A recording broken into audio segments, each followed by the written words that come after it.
February in the Java Sea sits at the very edge of the monsoon season, when the water runs warm and the horizon barely separates itself from the sky. It was into that flat, hazy corridor of ocean that Rear Admiral Karel Doorman led his combined striking force on the afternoon of the 27th of February, 1942. 5 cruisers, 9 destroyers, 4 nationalities, 0 common radio encryption, and a fuel situation so tight that some of his destroyers had not been fully restocked since their last engagement 3 days earlier. Doorman knew what he was sailing toward. His fleet was not built to win this fight. It was built to slow the Japanese invasion of Java long enough for something, anything, to change. Nothing did. The Japanese invasion convoy he was ordered to stop carried roughly 5,000 troops bound for Java's northern coast, screened by 2 heavy cruisers, 2 light cruisers, and 14 destroyers under Rear Admiral Takagi Takeo. On paper, the 2 forces were not impossibly mismatched. What the paper did not show was the Type 93 torpedo, a weapon that Doorman's gunners and torpedo crews had never encountered in a real engagement and did not yet fully understand.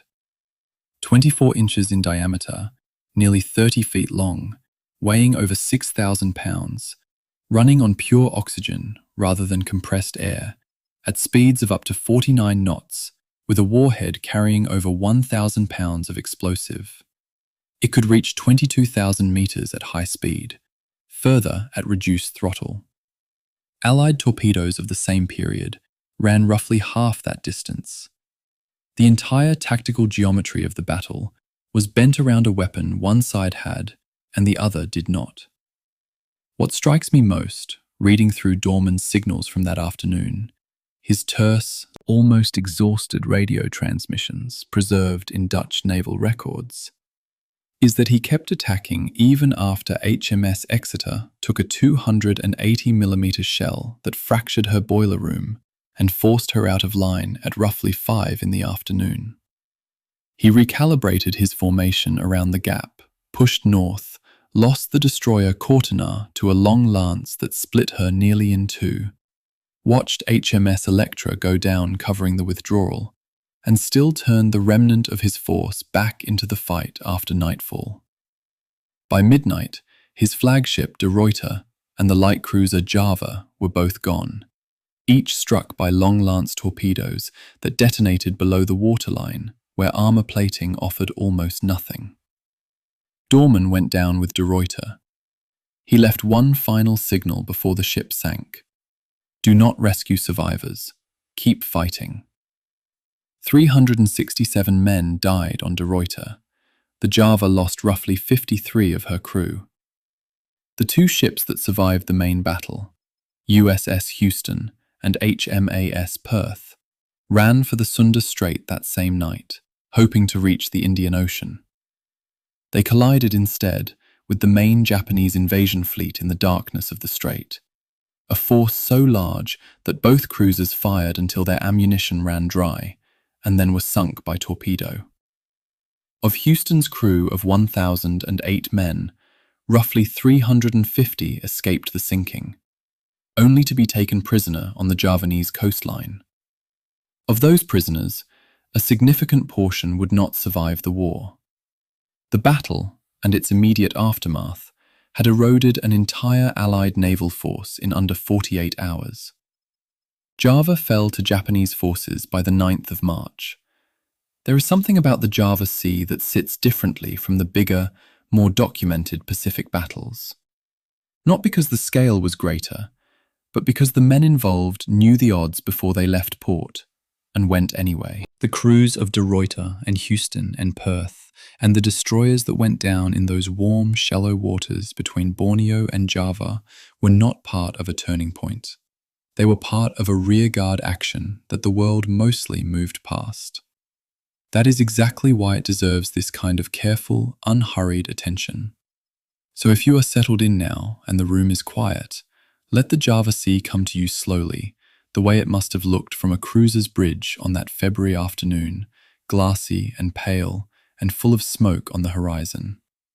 The whole story, Dorman's orders, the torpedo tracks running invisibly beneath the surface, the final signals, the men in the water, is what this documentary carries from the first frame to the last. This is the entire history of the Battle of the Java Sea, disaster in the Pacific. Japan in 1941 was the most resource-dependent major military power on Earth. The numbers are almost difficult to comprehend. Roughly 80% of its aviation fuel came from American suppliers. Roughly 90% of its motor vehicle fuel. Its navy, the most technically sophisticated in the Pacific, burned petroleum at a rate that its own domestic production could sustain for perhaps a few months of high-tempo operations before the tanks ran dry. Japan had been building an industrial empire on the assumption that the raw materials it needed would remain accessible. By the summer of 1941, that assumption was being systematically demolished by Allied economic pressure, and the people doing the dismantling weren't admirals. They were accountants and diplomats, working with ledgers and executive orders in offices far from any ocean. On the 26th of July 1941, President Franklin Roosevelt signed Executive Order 8832. The order froze Japanese assets held in the United States. This was not, on its face, an act of war. It was a financial mechanism, a way of making it harder and then essentially impossible for Japan to purchase oil on international markets using American-controlled currency. The British Empire followed with similar measures. The Dutch colonial government of the Netherlands East Indies, operating from Batavia, the city that would later become Jakarta, declined to supply Japan with the oil from its Sumatran and Bornean fields. Overnight, Japan's petroleum import lifeline went from constrained to nearly severed. The military planners in Tokyo did not respond the way Western governments hoped they would, which was to moderate their behavior in China. They responded the way their industrial situation logically required. They looked south at a map and they started planning. What they were looking at was extraordinary. The Dutch East Indies, the sprawling archipelago of islands that the Netherlands had controlled for more than 3 centuries, produced roughly 65 million barrels of petroleum annually, according to US State Department estimates from 1941. Dutch colonial records from Batavia, which I find slightly more reliable on this specific point, put the figure closer to 58 million barrels, and historians have been arguing about the gap for decades. The difference matters less than the magnitude. The Plajo refinery complex at Palembang in eastern Sumatra, a facility that the US State Department's own assessment called the single most valuable industrial installation in the Southern Pacific Theater, processed roughly 3.9 million tons of crude oil annually. It was, in practical terms, the largest and most sophisticated petroleum processing complex south of Baku. Japan didn't merely want it. Japan needed it in the way that a machine with a failing engine needs fuel. The invasion of the Dutch East Indies was not an act of imperial aggression in the conventional sense. It was a logistical emergency dressed up as a military campaign. The Japanese military's internal planning timeline confirmed this. Post-war analysis by the US Strategic Bombing Survey, the systematic effort to understand what had actually driven Japanese strategic decisions, documented that Japan's military planners estimated their existing reserves at roughly 43 million barrels as of late 1941, sufficient for approximately 18 months of wartime operations at projected consumption rates. This gave them a window, a compressed, non-negotiable window. The Southern Resource Area, the Japanese military's operational term for the entire belt of territory stretching from Malaya through Sumatra, Java, Borneo, and into the Celebes, had to be seized and its oil infrastructure captured largely intact within that window, or Japan's military machine would begin to consume itself. The invasion timetable wasn't driven by imperial ambition, though that was present. It was driven by a fuel gauge. What I find genuinely striking, and I mean this not as a rhetorical device, but as an honest reaction to reading these documents in sequence, is how clearly the Allied governments understood what they were triggering. The oil embargo was a calculated risk, the logic being that economic pressure would moderate Japanese behavior in China and bring Japan to a negotiated settlement. Some senior American officials understood with reasonable clarity that it might instead accelerate Japanese military action rather than deter it. They chose to proceed anyway. There is no dishonesty in acknowledging this.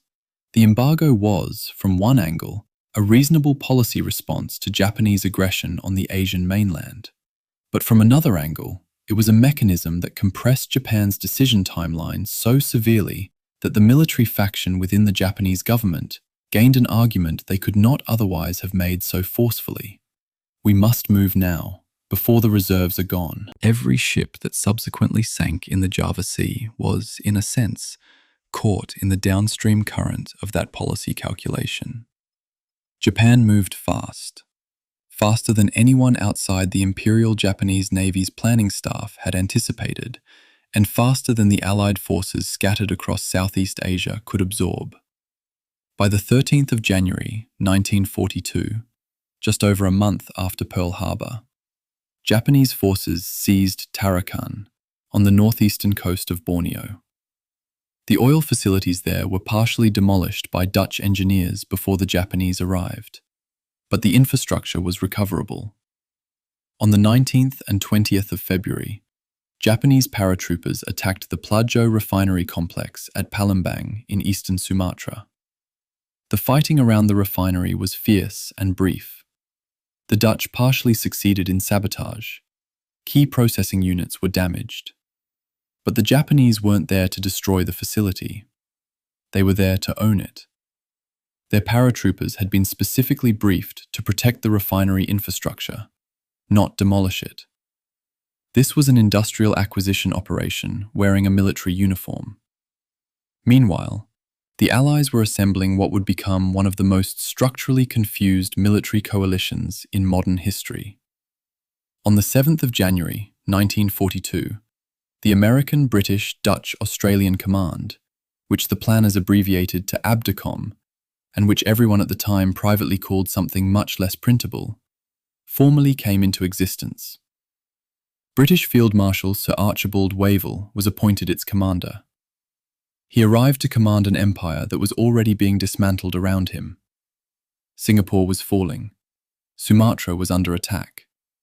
The major oil port at Palembang would be gone within weeks.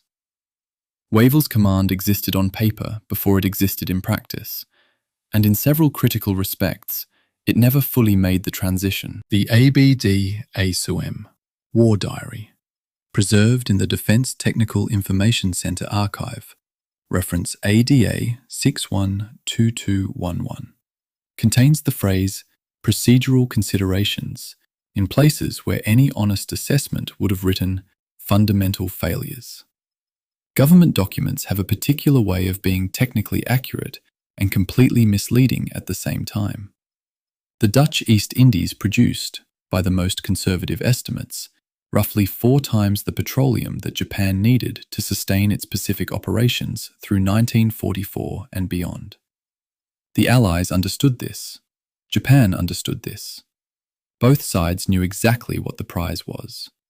What neither side had fully worked through, and this is the part of the story that gets lost in the naval tactical histories, was the human cost of fighting over a fuel supply. The Battle of the Java Sea, which most histories treat as a naval engagement, was at its core a fight over an oil ledger. The ships were the instrument, the fuel was the point, and the men who sailed those ships out of Surabaya harbour on the 26th of February 1942 were sailing into the consequences of a policy decision made 7 months earlier in Washington by people who would never see the Java Sea at all. It strikes me, sitting with this archive, that there's something almost unbearably mundane about the chain of causation here. An executive order, a frozen bank account, a petroleum import ledger, a refinery in Sumatra, and then, cascading from those administrative facts, the worst Allied naval defeat of the entire Pacific War. History rarely announces its catastrophes with appropriate gravity at the moment they begin. The document that sealed the fate of the men who died in the Java Sea wasn't signed by an admiral. It was signed by an accountant's pen, in the form of an executive order, on a Tuesday in July. Chapter 2. The Four-Flag Fleet. Building ABDACOM on a Prayer. Let me describe a problem that would be almost funny if it hadn't killed thousands of people. In January and February of 1942, the Allied navies assembled in the Dutch East Indies were preparing to fight a coordinated naval defense of the last major island group standing between Japan and Australia. The force included Dutch cruisers and destroyers, British cruisers and destroyers, American destroyers, and Australian cruisers. 4 navies, 4 sets of signal codes, 4 tactical doctrines. And at the critical moment, when Admiral Karl Doorman needed to transmit an urgent tactical order to the American destroyers operating alongside his Dutch flagship, the order had to be translated from Dutch to English and relayed through an intermediary. A process that introduced delays measured not in seconds, but in minutes. In naval combat, minutes are not an administrative inconvenience. Minutes are the difference between a ship that maneuvers away from a torpedo and a ship that doesn't. The ABDACOM War Diary entry for the 15th of January, 1942, describes this communication architecture with a phrase that I have returned to several times and still cannot read without a particular kind of astonishment. It calls the multi-language relay system a procedural consideration. Not a crisis, not a structural flaw. A procedural consideration. As though the inability of 4 national navies to talk to each other in real time during combat was roughly equivalent to scheduling a meeting across time zones. The bureaucratic mind at work in that phrase is a specific kind of professional denial, and it runs through the entire ABDACOM story from beginning to end. The formal structure of ABDACOM, as established in January of 1942, placed an American admiral, Thomas Hart, commander of the Asiatic Fleet, at the top of the naval component as ABDA-Flag. Below him, in theory, were Dutch, British, and Australian naval forces, each with their own commanders, their own chains of command, their own doctrinal preferences, and their own national governments applying pressure from capitals thousands of miles away. The British were simultaneously managing the fall of Singapore, the loss of Malaya, and the defense of Burma. The Americans were rebuilding from Pearl Harbor and had already committed their strategic priority to the Atlantic and Europe under the ABC-1 staff agreement. The Australians were terrified, correctly, that Japan's advance meant Australia itself was at risk, and the Dutch were fighting for the survival of a colonial empire that had been their national economic foundation for 3.5 centuries. These 4 governments did not have the same strategic interest. They had the same enemy. Those are not the same thing. On the 14th of February, 1942, the same day Japanese paratroopers were fighting in the streets of Palembang, Admiral Hart was replaced as ABDA-Float by the Dutch Admiral Conrad Helfrich. This personnel change is almost entirely absent from popular histories of the Java Sea campaign, and its absence is a mistake. Helfrich was more aggressive than Hart, more willing to commit ships to forward operations, and more politically motivated to be seen defending the East Indies, because the East Indies were Dutch, and losing them without a visible fight was politically unacceptable to the government in exile in London. Hart had been cautious, arguably too cautious. Helfrich would err in the opposite direction. Neither approach was obviously wrong, given the available resources. Both approaches reflected the same underlying problem. ABDACOM had never resolved whose strategic priority actually governed its operational decisions. The communication failure was not merely an administrative inconvenience that could have been fixed with better planning. It was structural. Royal Navy ships operating in 1942 used the Combined Signal Book, a British publication that encoded tactical communications in a specific format. American destroyers operated under the US Navy Signal Book. The Royal Netherlands Navy used the Nederlandse Signbook. there was no unified Allied equivalent. Such a document was under development, but it had not been issued to fleet units in the Dutch East Indies by the time the main action began. In practical terms, this meant that Admiral Doorman, commanding from his Dutch flagship HNLMS de Ruyter, had three options for issuing orders during combat. He could use visual flag signals, which were slow, required line of sight, and were useless in smoke or darkness. He could transmit in plain English radio, which the Japanese could intercept and had the resources to decode. Or he could relay through a human translator on the flagship, introducing delays that scaled with the urgency of the tactical situation. Every option was bad. There was no fourth option. They sailed anyway. I want to stop here and be precise about something, because this is a point where the archive rewards careful attention. The communication failure at Java Sea is sometimes described in general terms as a language barrier, which makes it sound like a cultural misunderstanding of the sort that a good interpreter could resolve over time. It was not that. It was a technical incompatibility between classified naval communication systems that had been developed independently over decades by four separate naval traditions. You cannot solve that problem with a dictionary. You solve it with years of combined exercises, standardized signal infrastructure, and, most critically, a political commitment to treat interoperability as a warfighting priority rather than a diplomatic courtesy. ABDACOM had none of these things. It had a name, a headquarters, and a war that didn't wait for the paperwork to catch up. HMS Exeter was the only ship in the Allied striking force that carried any form of radar. This point deserves considerably more attention than it typically receives. The set in question was a Type 279 air warning radar, which operated on a metric wavelength and could detect aircraft at ranges of up to roughly 50 miles. Against surface contacts, other ships, at night, in the conditions of the Java Sea, it was unreliable below 10 miles and essentially useless for fire control. It could not tell Exeter where to aim her guns. It could not track the movements of Haguro and Nachi in the dark. It was an air defense instrument on a ship that was about to fight a surface night action, and its presence was almost more dangerous than its absence, because it gave commanders the psychological impression of technological advantage where none actually existed. Every Japanese heavy cruiser in the opposing force, meanwhile, carried two Nakajima float planes. Those aircraft were launched before the battle began, flew continuous shadowing missions throughout the engagement, and radioed real-time position updates on Doorman's fleet back to Admiral Takagi's flagship. The Allies couldn't see in the dark. The Japanese couldn't not. The material imbalance is worth stating in plain terms, because it is so often softened in historical accounts out of a kind of retrospective charity toward the Allied command. When the combined striking force sailed northeast from Surabaya on the 27th of February 1942, it consisted of two heavy cruisers, HMS Exeter and USS Houston, plus 3 light cruisers and 9 destroyers.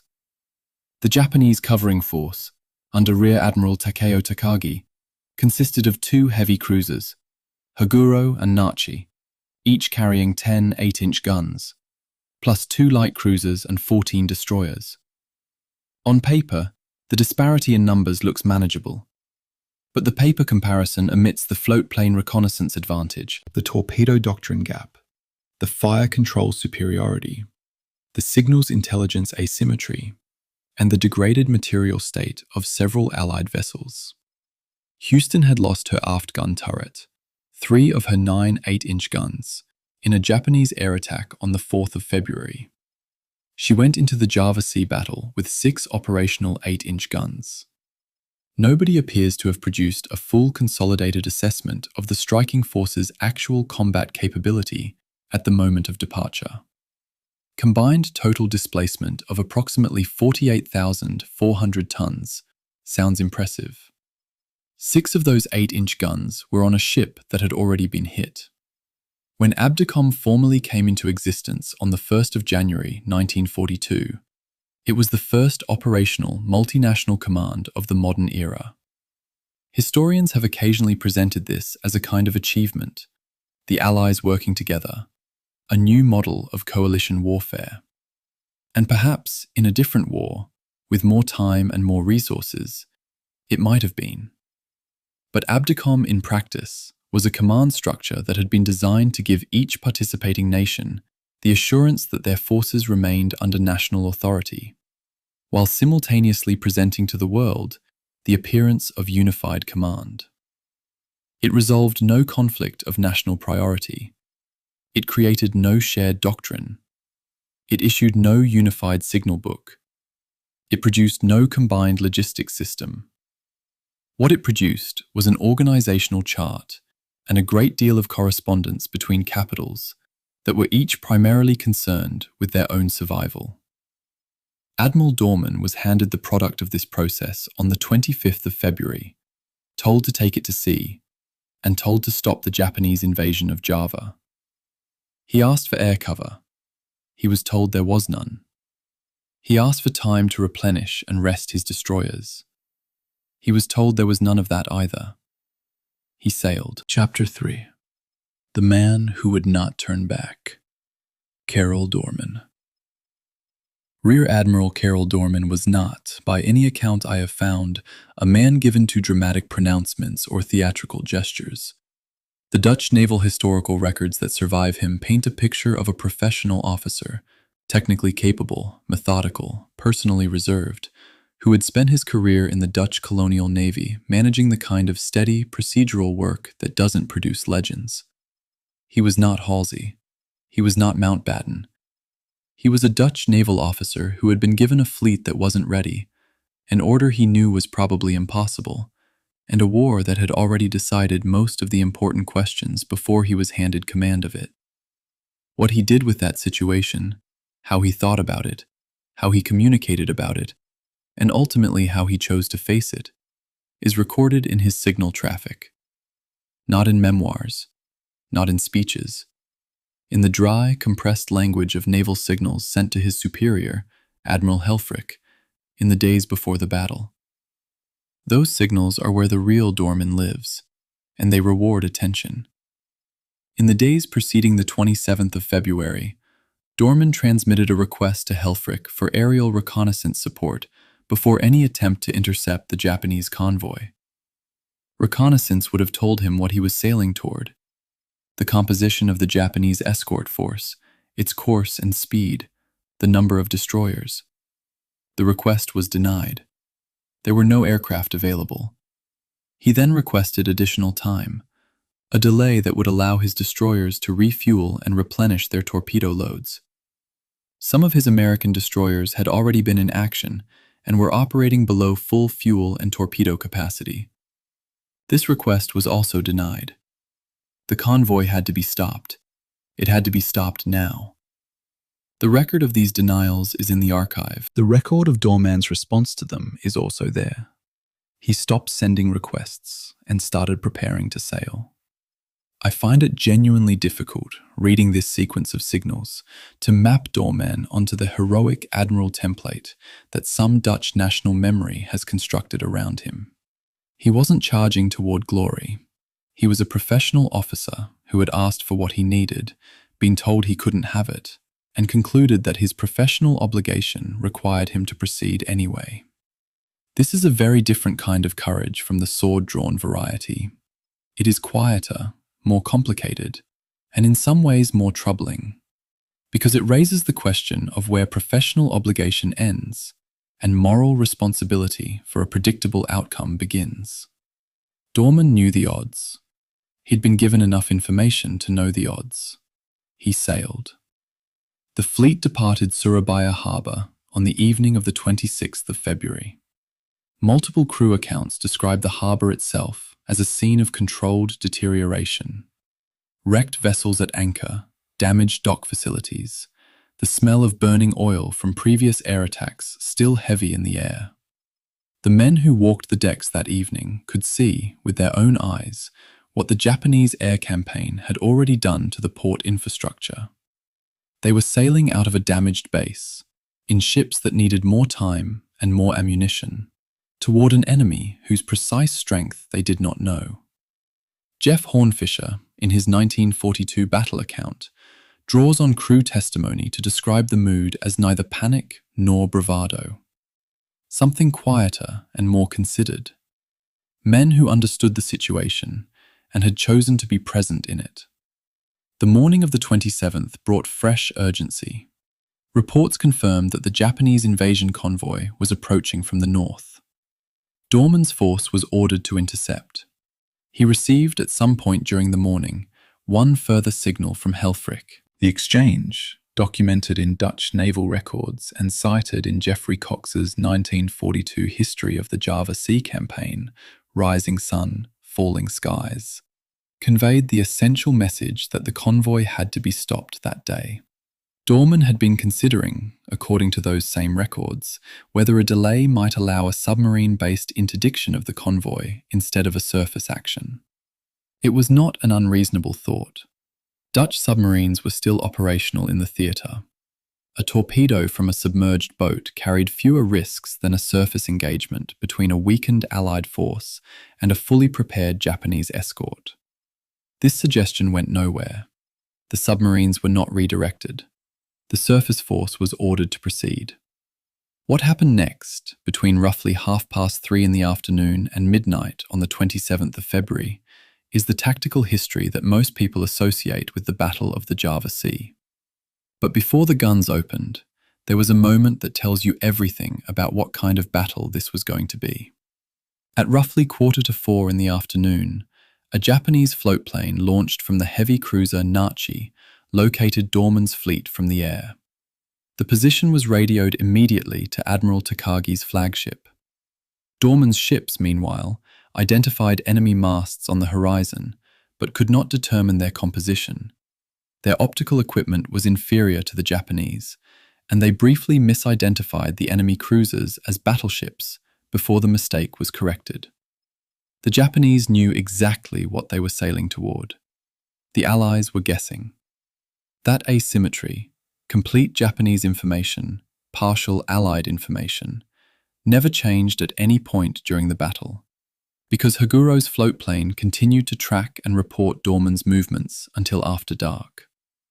The source records for Dorman's tactical decisions during the battle are fragmentary and often contradictory, which is worth acknowledging directly. Captain Tamayuchi Hara's memoir, Japanese Destroyer Captain, published in 1961, provides a Japanese perspective from aboard the destroyer Amatsukaze and is one of the most detailed primary accounts available.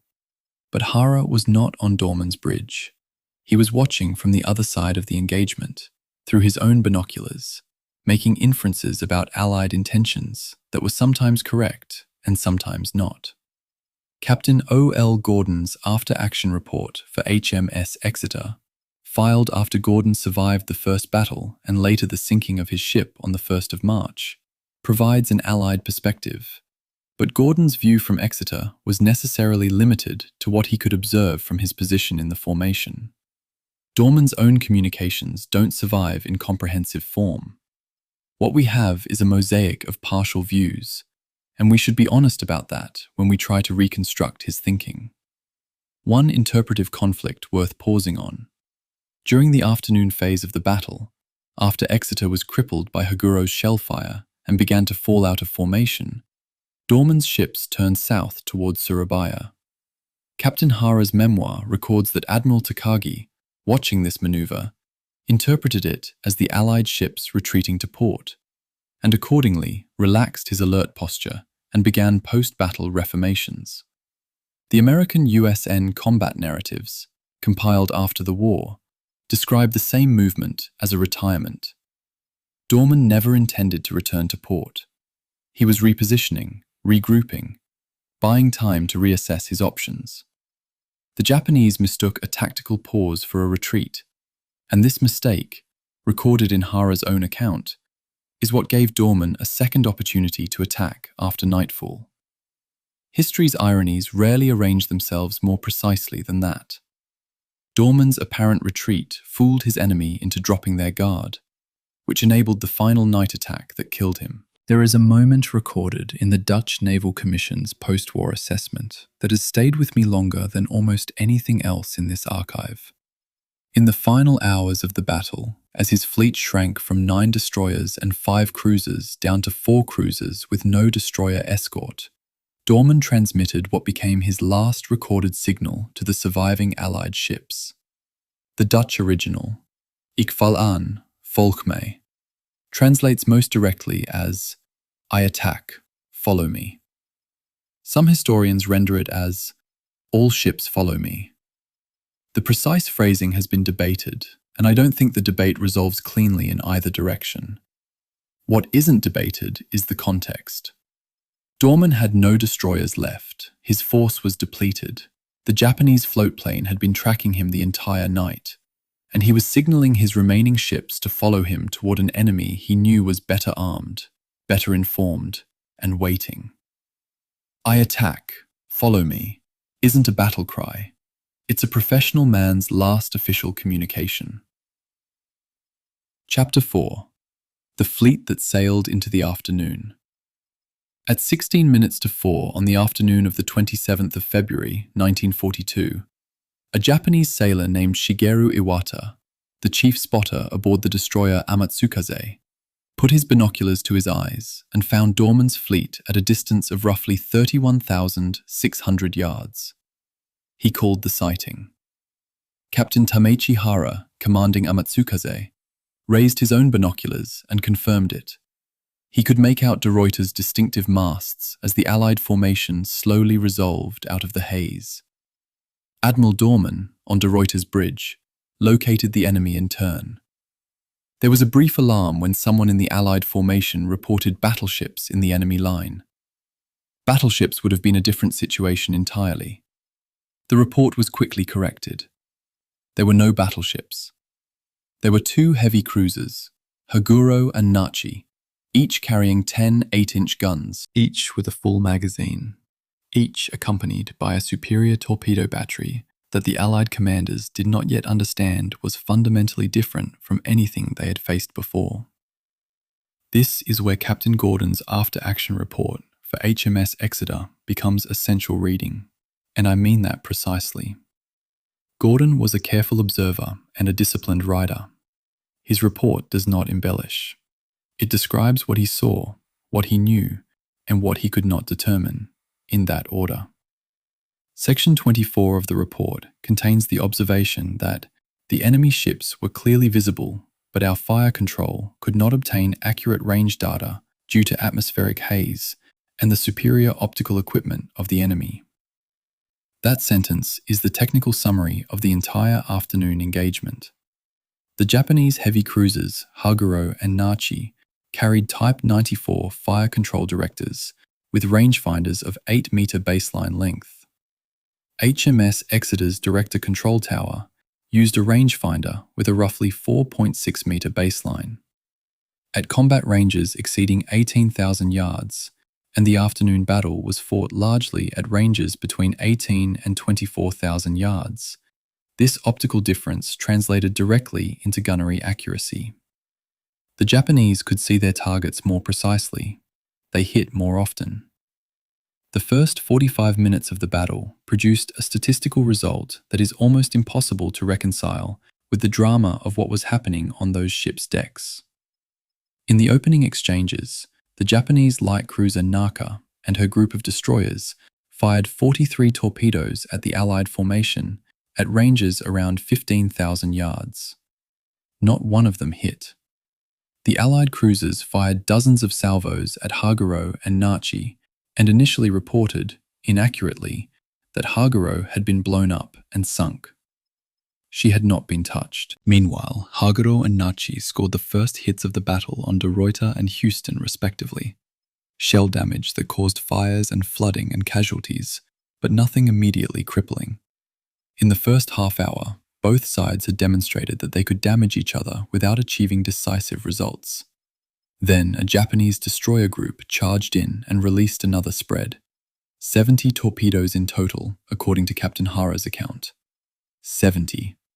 0 hits. The sheer volume of ordnance moving through the water without effect is extraordinary. What ended the tactical stalemate was not an inspired maneuver or a moment of superior seamanship. It was a single 8-inch shell from Haguro. The sequence, as reconstructed from Gordon's after-action report and Hara's memoir, two accounts that agree on the general outline, even while differing on some specifics, went like this. Haguro shifted fire from De Ruyter to Exeter at a range of roughly 22,000 yards. Exeter's own gunnery at that range had produced only a single straddle by her 8th salvo, which is not impressive performance. Haguro was more effective.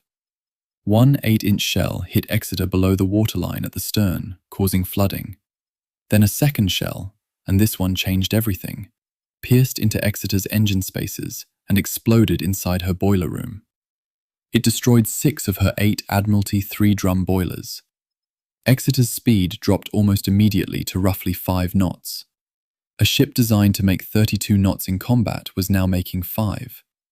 She began to fall out of formation. What happened next is perhaps the most brutal demonstration of what the absence of a shared signal system produces in combat. Houston, Perth, and Java, following behind Exeter in formation, saw the flagship of their section begin to turn away and slow. They had to assume, because there was no reliable way to confirm, that Dorman had issued a course change they had missed, so they followed Exeter. They all turned. De Ruyter, charging alone ahead, eventually recognized what had happened and turned back to join the others. The entire Allied force, in a matter of minutes, had maneuvered into tactical disorder because one ship had been hit, and the others couldn't determine from the signals available to them whether this was a command or a catastrophe. It was a catastrophe, but it looked, from a distance and without reliable communications, like an order. The American destroyers, USS Alden, John D. Edwards, John D. Ford, and Paul Jones, responded to the chaos around Exeter by doing what destroyers are supposed to do in this situation. They attacked. They closed toward Haguro and Nachi and fired their torpedoes. Mark 15 torpedoes, with a maximum effective combat range of roughly 6,000 yards at 45 knots. The Japanese cruisers were at considerably greater distance. The torpedoes ran out their range without finding a target. Every Mark 15 fired by the American destroyers that afternoon missed. The crews didn't fail. The weapons were at the outer edge of their design envelope, fired at targets that were too far away for the propulsion system to reach with enough kinetic energy to matter. The Japanese answered this attack with Haguro's Type 93 oxygen torpedoes, and one of those torpedoes, fired from roughly 22,000 yards, struck the Dutch destroyer HNL MS Kortenaar in the midship section. The explosion broke Kortenaar in two. She sank in minutes, taking 66 men with her. The torpedo that killed Kortenaar had been in the water for approximately 15 minutes before it struck. Haguro had fired it at extreme range, as what Captain Hara describes in his memoir as essentially a long probability weapon. Launched during the gun engagement, running on its preset course, and hitting home nearly a quarter of an hour after it left the tube. Multiple sources, including the Pacific Rex Research Compilation and the CombinedFleet.com Imperial Cruisers entry, describe this as probably the longest range torpedo hit in naval history. The Dutch Naval Historical Commission is more cautious on this specific attribution, acknowledging that the range makes absolute certainty difficult. I side with the Haguro attribution, based on the preponderance of the evidence, while accepting that the range involved means there is a genuine evidentiary argument here, rather than a settled fact. But whoever fired that torpedo, the point stands. A weapon crossed more than 20,000 yards of open water and destroyed a destroyer whose crew had no warning, because no Allied ship could track a wakeless torpedo at that range with the instrumentation available to them in 1942. HMS Electra had been covering the crippled Exeter, laying smoke screens to conceal the disordered Allied formation, when she found herself in direct engagement with the Japanese destroyer Asagumo. The subsequent action between these two ships was close, brutal, and brief. Electra took hits that destroyed her main gun turrets, her engine room, her communications, and her electrical systems. She fought back. She fired 8 torpedoes at Asagumo, none of which hit, and then she burned. Asagumo had also been seriously damaged, at one point dead in the water, with 5 sailors killed. But the Japanese destroyer Minagumo joined the action, and the combined fire was more than Electra could absorb. Her crew abandoned ship. She went down. Roughly 55 of her crew were lost. The remainder survived in the water, to be rescued or not, depending on circumstances that were not yet determined. By roughly 17:30 hours on the 27th of February, the afternoon battle had produced the following accounting.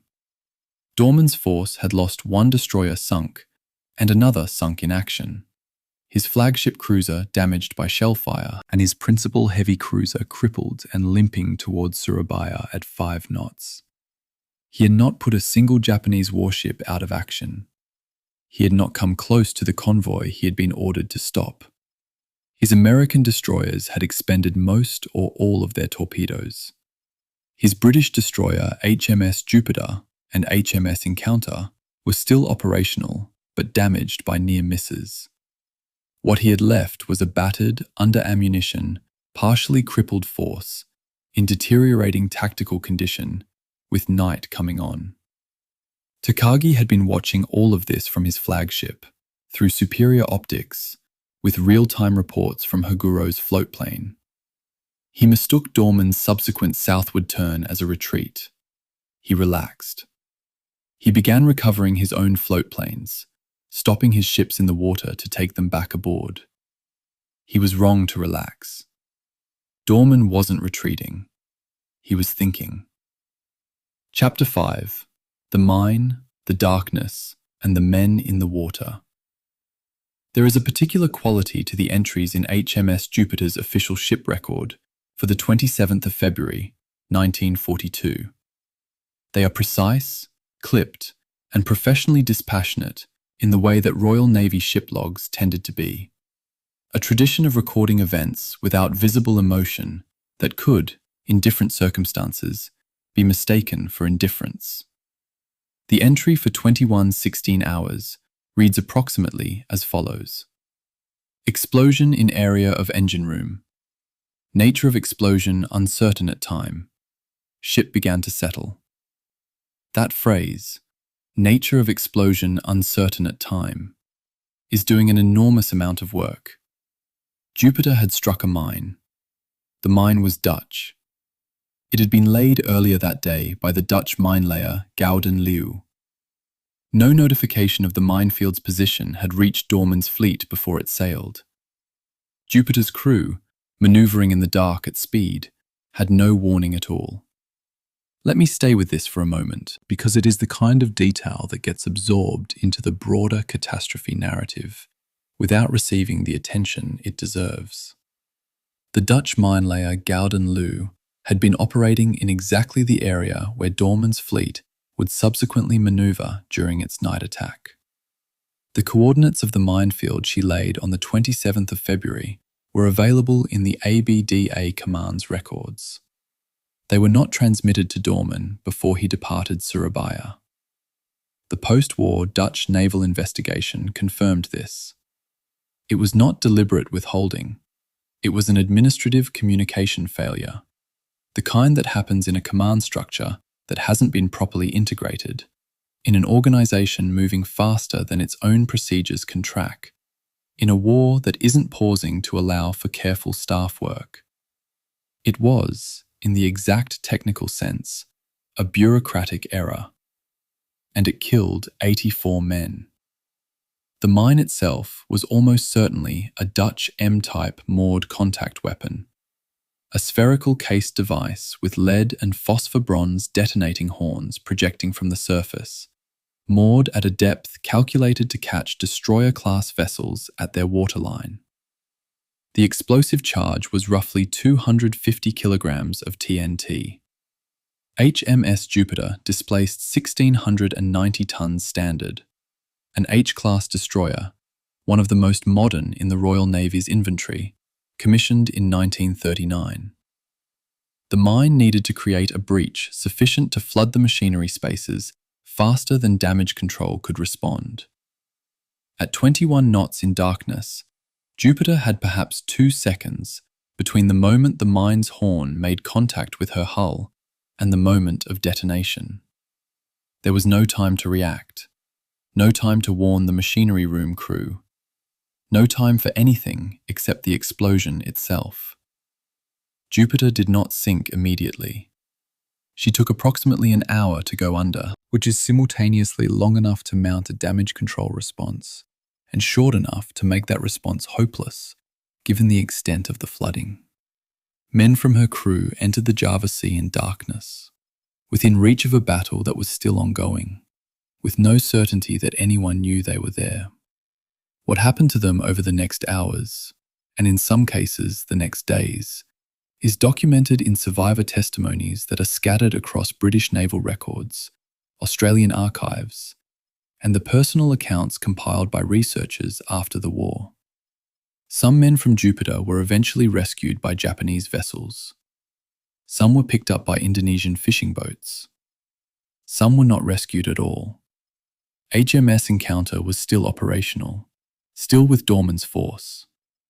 At around 2200 hours, as the fleet moved back toward the convoy's last known position, the ships passed through the area where Kortenar had gone down hours earlier.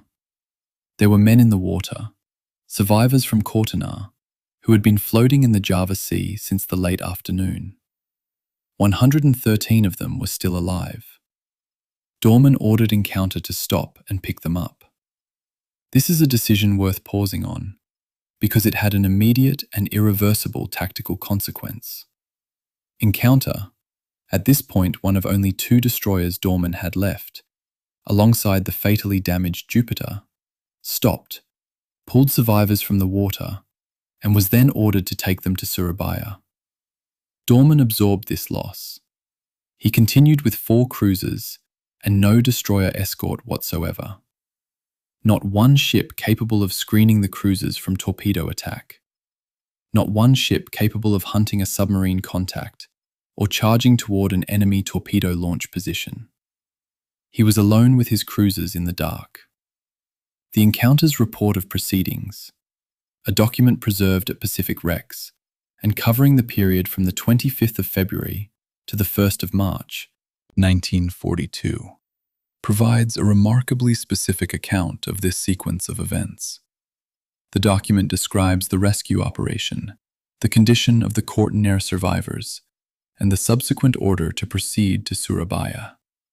It does not describe the broader tactical picture that Dorman now confronted, because Encounter's captain was focused on his immediate orders.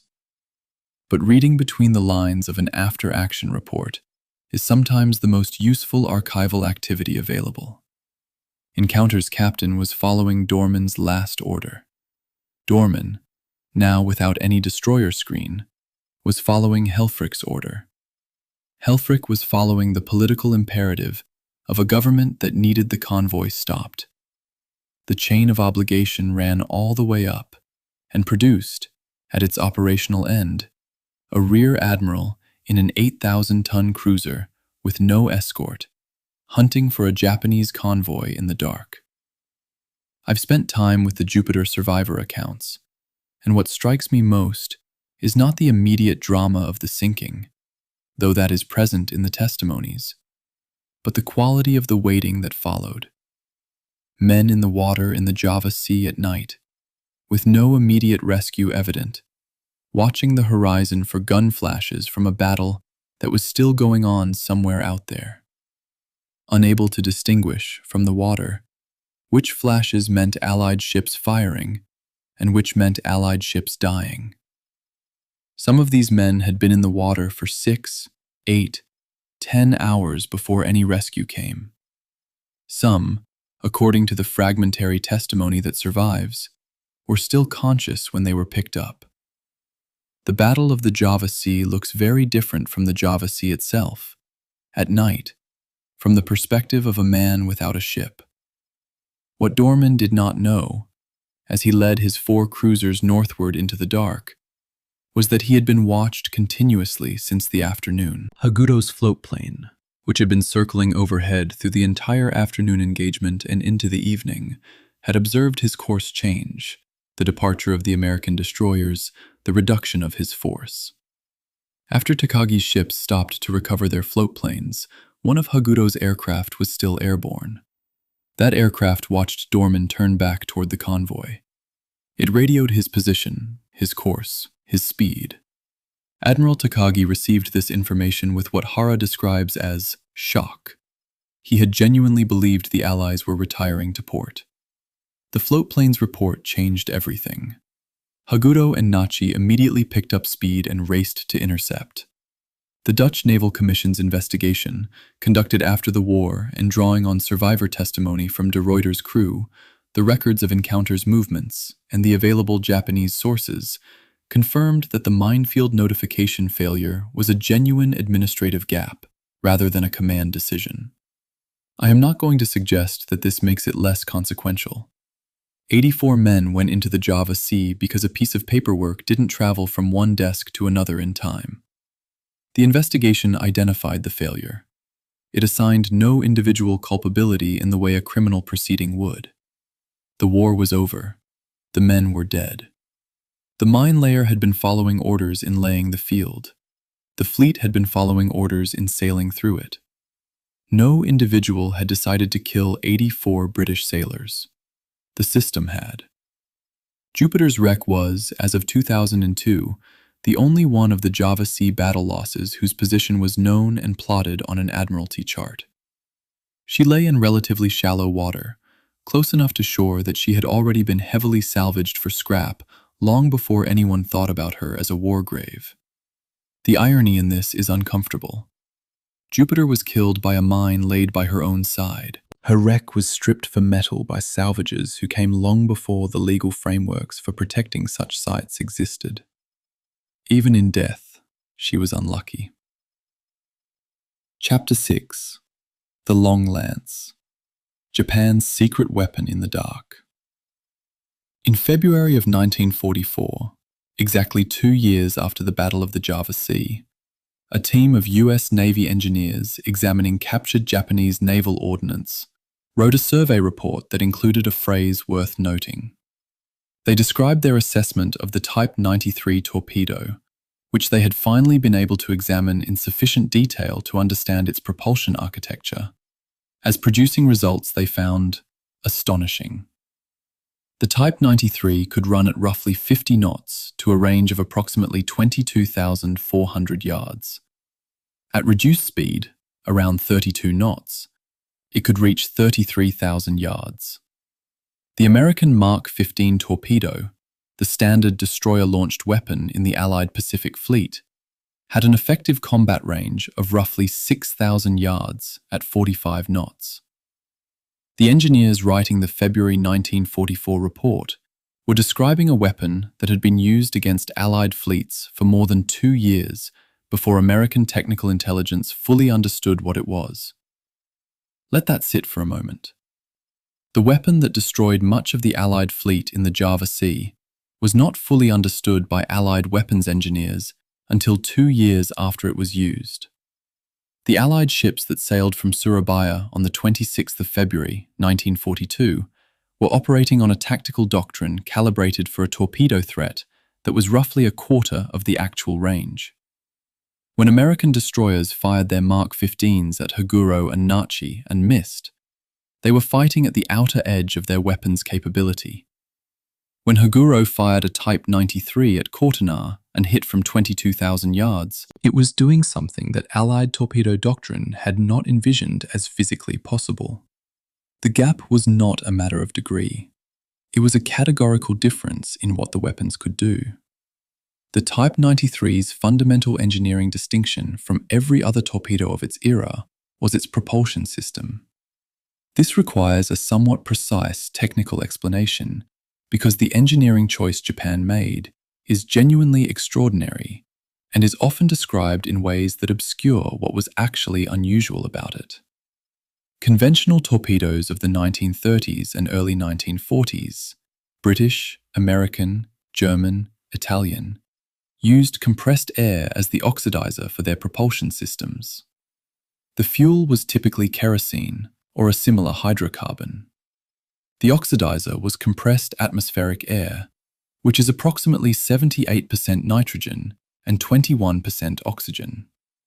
When you burn kerosene with compressed air inside a torpedo engine, the nitrogen, which takes up the vast majority of the oxidizer volume, but contributes nothing to combustion, passes through the engine as a waste product and exits as a trail of bubbles in the torpedo's wake.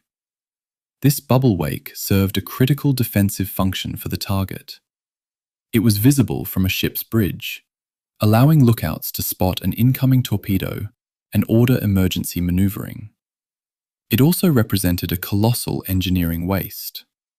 78% of your oxidizer volume was doing nothing but marking the torpedo's path. The Japanese solution was to replace compressed air with pure oxygen. Not enriched air, pure oxygen. The combustion reaction of kerosene with pure oxygen is approximately 4 times more energetic per unit volume than the reaction with compressed air, because none of the oxidizer volume is wasted on non-combusting nitrogen. This means that for the same weight of fuel and oxidizer, a pure oxygen torpedo can do 4 times as much work, or alternatively, it can achieve the same performance at dramatically reduced weight, or some combination of greater range, greater speed, and lighter weight, depending on how the engineering trade-offs are made. Japan chose to prioritize range and speed above all else.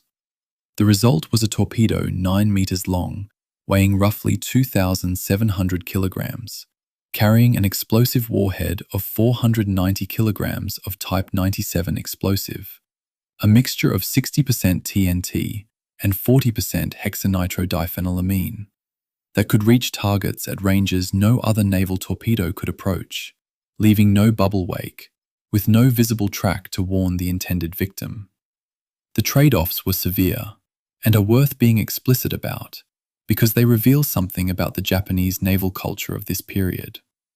Pure oxygen under high pressure is violently unstable.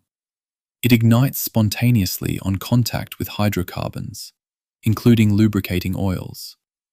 Loading a pure oxygen torpedo into a launch tube on a warship requires extraordinary care, specialized equipment, and rigorous procedural discipline, because any shock, any oil contamination, any pressure irregularity could trigger an explosion that would destroy not just the torpedo, but the ship carrying it. Japanese destroyers suffered multiple accidental torpedo explosions during handling drills and combat operations throughout the Pacific War. The casualties from these accidents were not trivial. The crews who loaded and maintained the Type 93 weapons were accepting a real and documented risk of dying from their own ordnance as the price of having a weapon no other navy could match. The Japanese Naval Command considered this an acceptable trade-off. Whether the men who lost their lives in torpedo handling accidents would have agreed is a question the historical record doesn't answer. The night attack that killed Dorman, De Ruyter, and Java was the Type 93's finest hour in the Java Sea campaign, and it demonstrated the weapon's capabilities in conditions where its advantages were maximal. After dark, Haguro and Nachi had closed to roughly 16,000 yards of Dorman's force, close by Type 93 standards, meaning well within the weapon's effective range. Crucially, because the Type 93 left no bubble wake, there was no visible track to warn the Allied lookouts. The only warning possible was the sound of the torpedo running, a faint mechanical hum that was largely inaudible in the noise of a ship at battle speed in open ocean. At 23:32 hours, lookouts on the Allied ships detected the incoming torpedoes and warning was given. Evasive maneuvers were ordered. Java, at the end of the battle line, did not turn fast enough. The torpedoes struck near her stern. The resulting explosion was catastrophic, 100 feet of the ship's stern was blown entirely off by the detonation of her magazine, and the heat of the explosion was felt on other ships in the formation. 19 of Java's crew of approximately 530 survived. 4 minutes later, one of Haguru's torpedoes struck De Ruyter. The ship lost all electrical power instantaneously. A massive fire broke out. The torpedo strike had killed many of the damage control crew in the initial blast, and the loss of power disabled the fire suppression equipment. No pumps, no water pressure, no fire mains. The crew attempted to fight the fires by hand, in darkness, in a burning ship that was simultaneously flooding. De Ruyter burned and listed slowly for 3 hours. 3 hours. She did not go under quickly. The men aboard had 3 hours of increasing certainty about what was coming. 367 of them did not survive it. Admiral Dorman was among them. The afternoon battle's long-range torpedo hits, particularly the strike on Courtenay from roughly 22,000 yards, represented something that Allied tactical analysts initially could not explain within their existing framework of understanding. When Captain Gordon filed his after-action report on Exeter, he documented the destruction of Courtenay without being able to account mechanically for the range at which the torpedo was apparently fired. The Type 93 wasn't in his reference materials. It wasn't in Allied intelligence assessments in any detail that would have changed how Dorman's fleet approached the engagement. The weapon was, in the fullest technical sense of the phrase, an unknown unknown.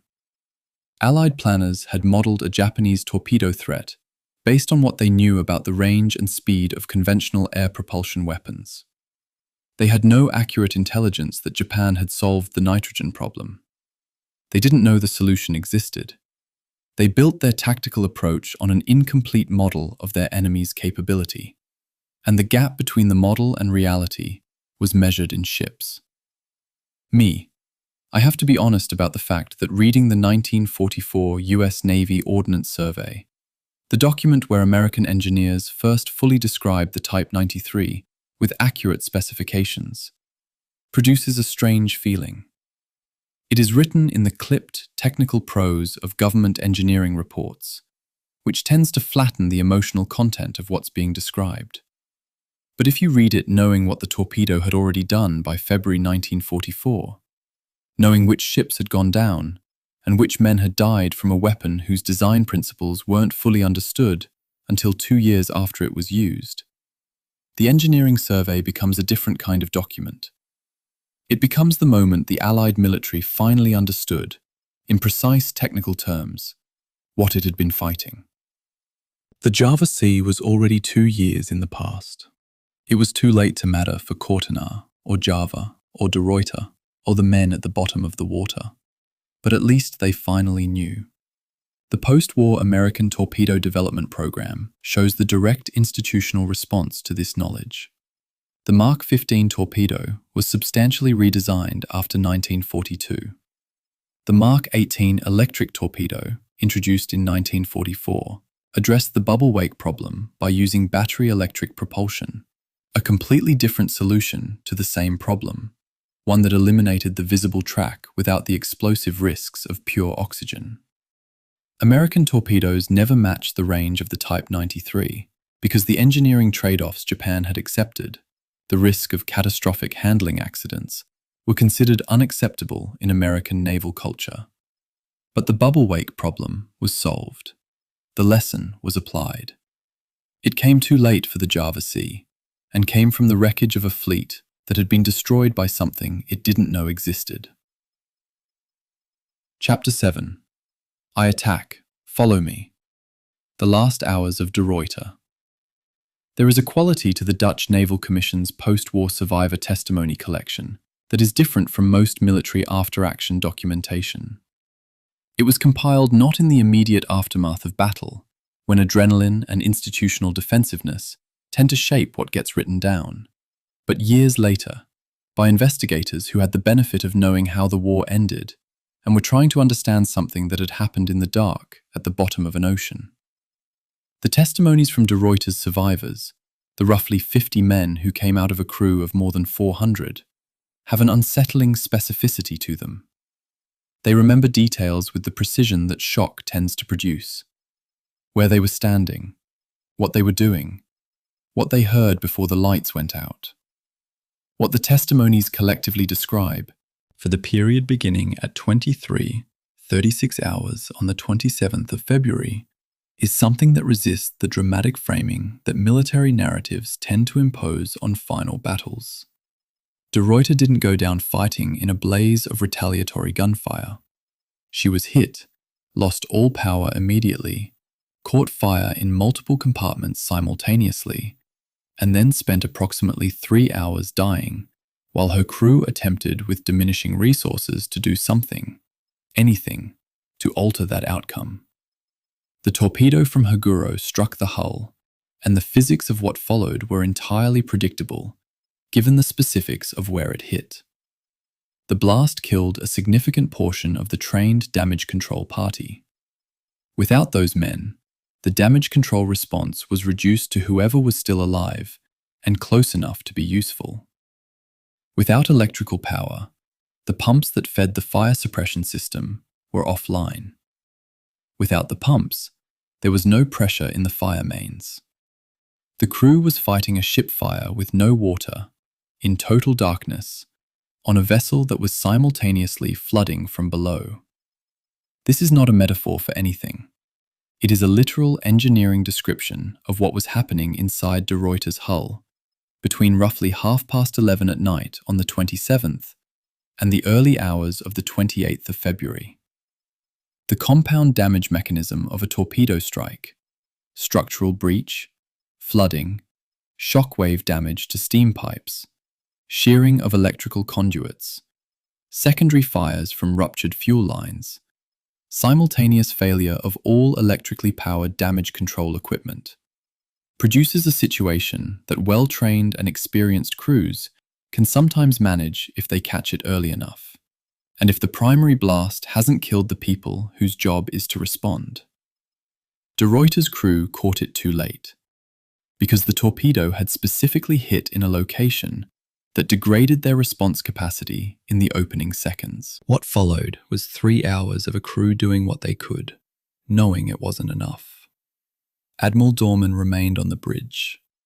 This detail comes from the survivor testimony and is not heavily elaborated in any source I've found, which I take as a sign of its accuracy rather than its fabrication. Accounts that invent heroic death scenes tend to be more descriptive, not less. He did not attempt to abandon ship with the men who were leaving her. He did not issue a final dramatic order.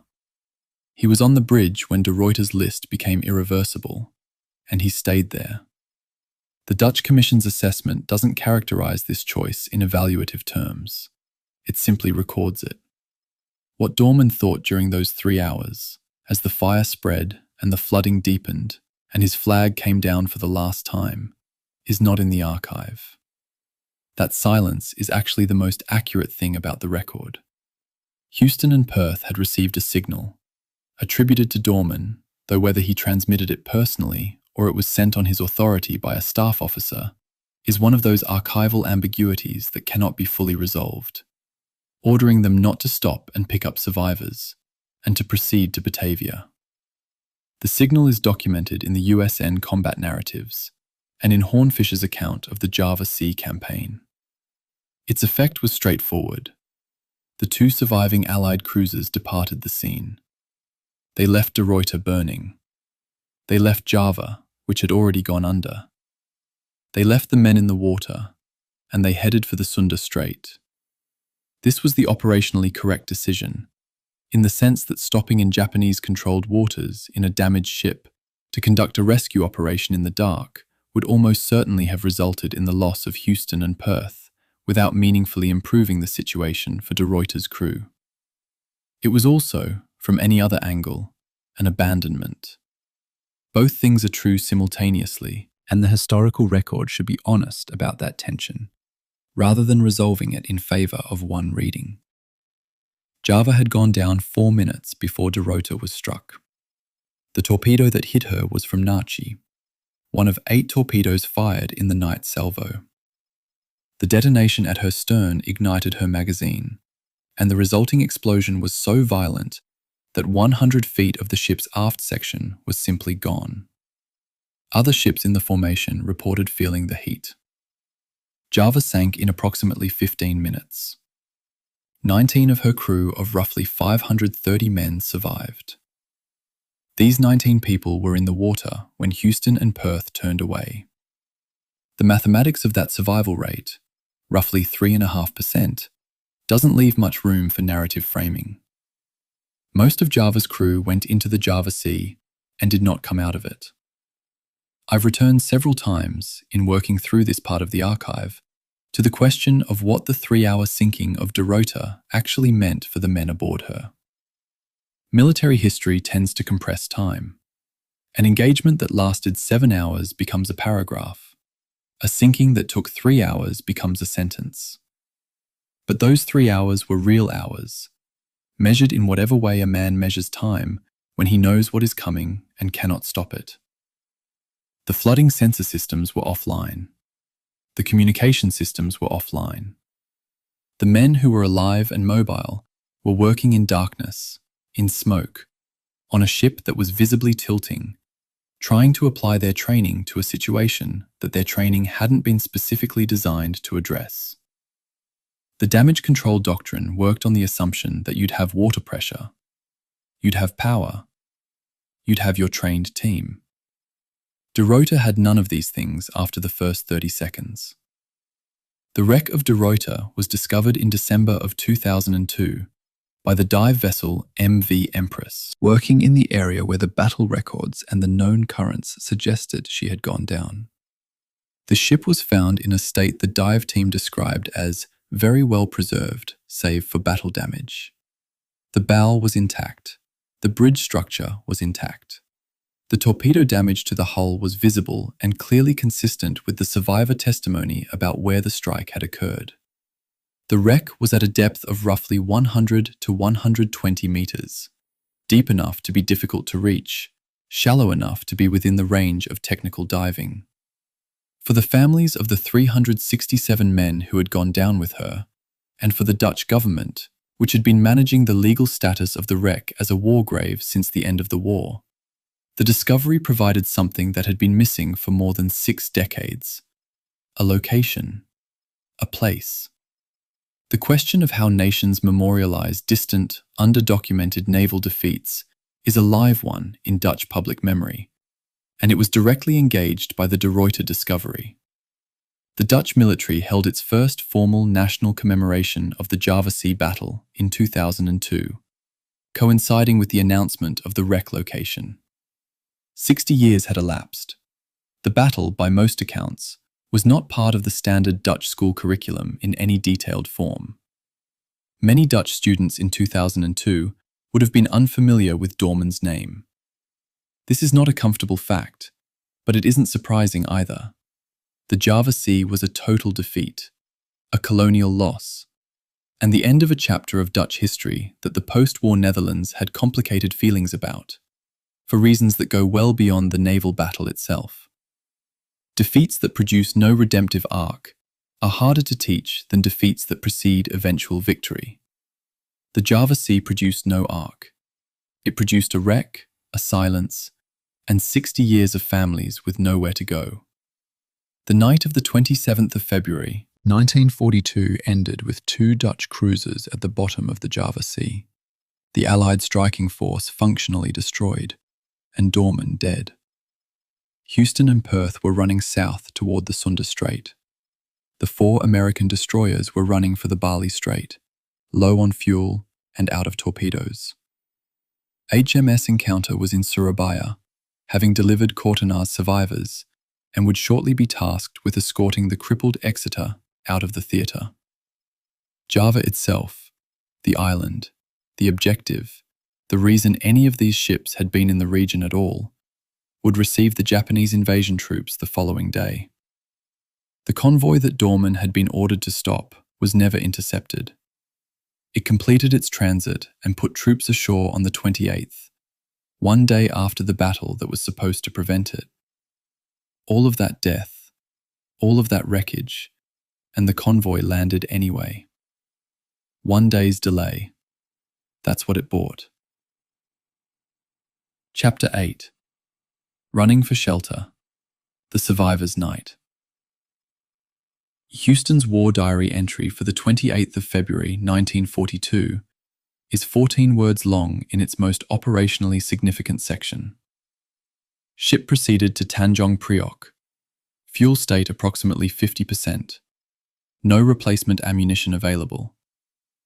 14 words that describe, with the compression that official naval documentation specializes in, the strategic situation of the last two substantial Allied warships in the Java Sea theatre. They had survived the battle. They had reached port.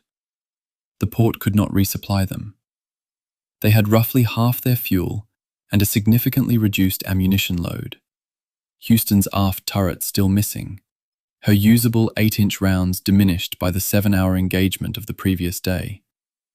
And there was nothing waiting for them at Tanjong Priok that could make them more ready to fight than they already were, which was not very ready at all. To understand what Houston and Perth were facing at Tanjong Priok, you need to hold two numbers in mind simultaneously.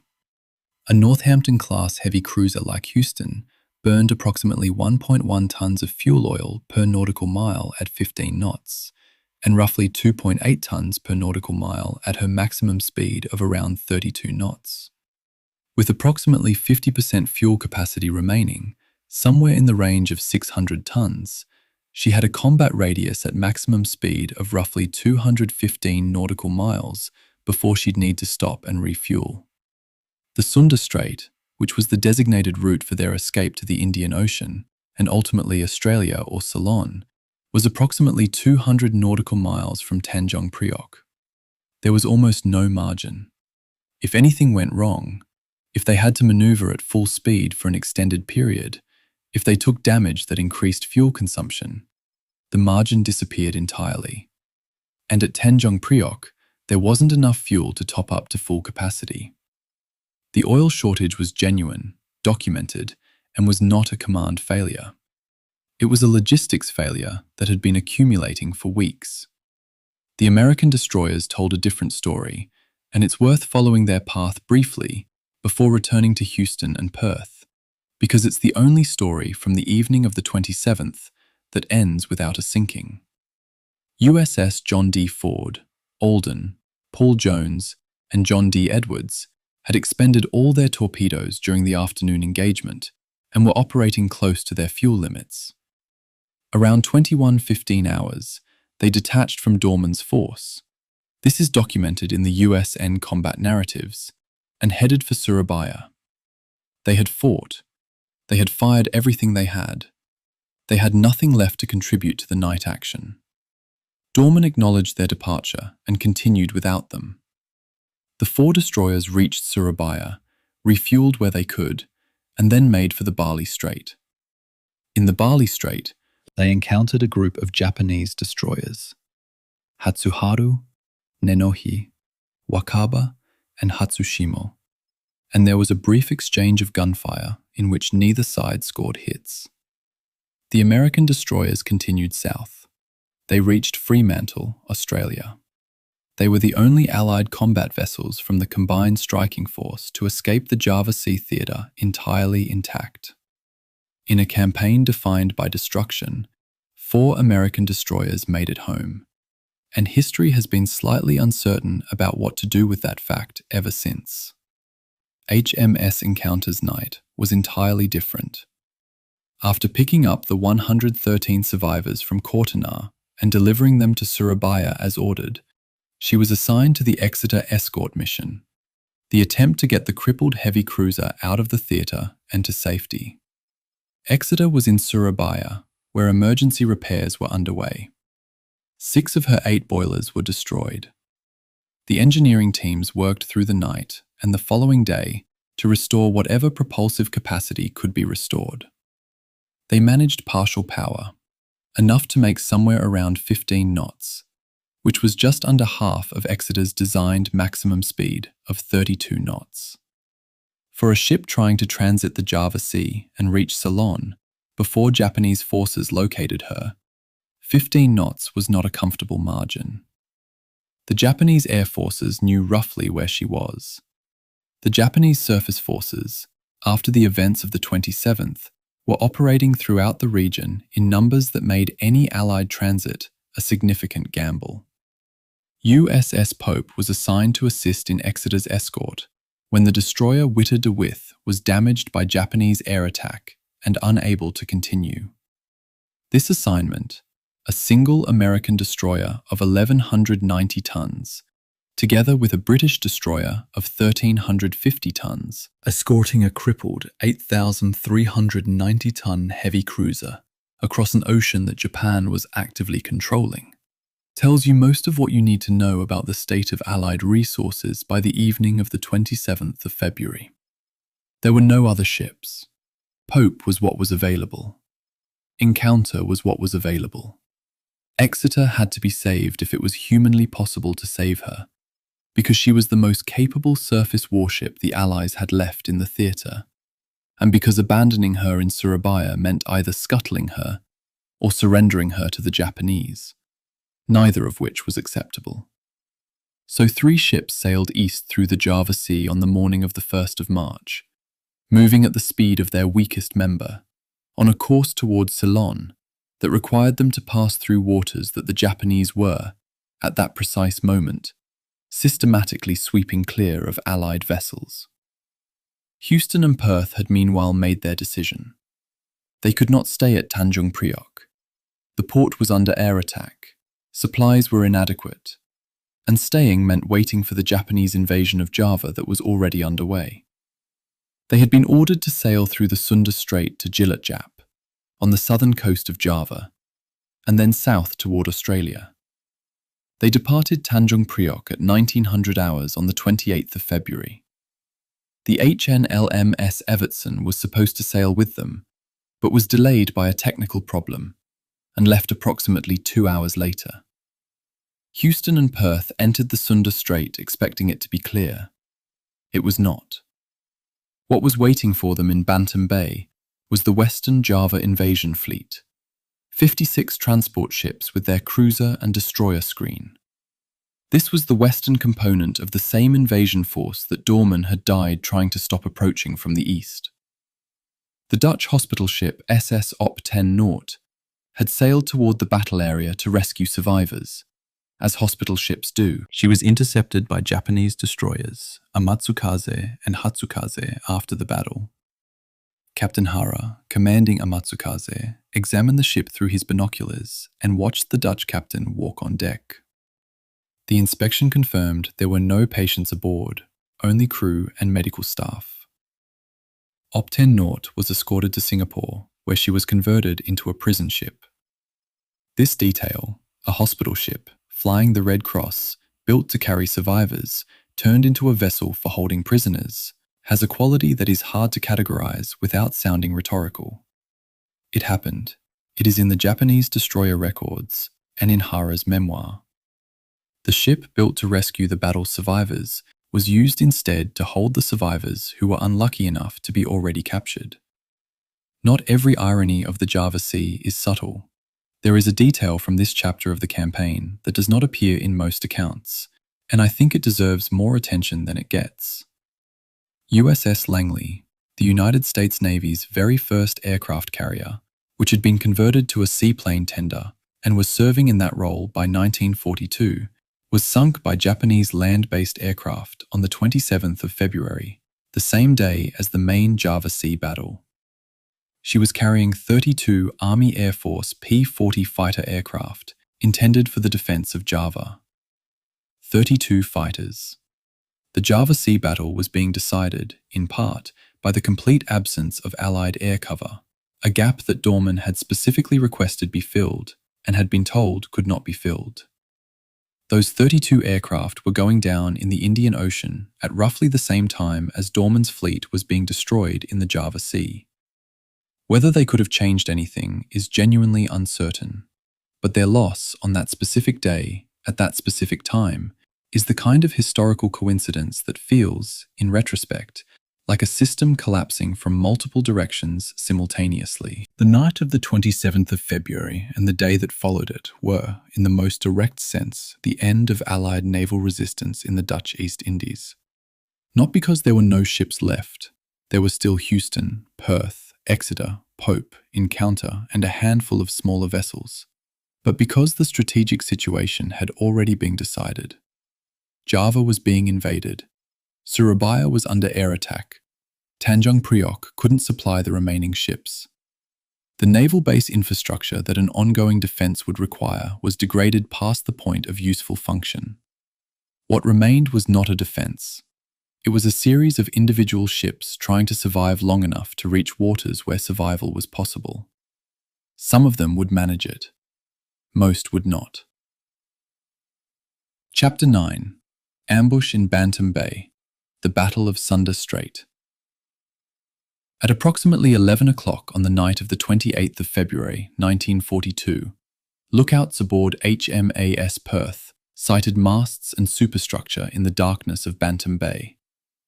The Sunda Strait was supposed to be clear.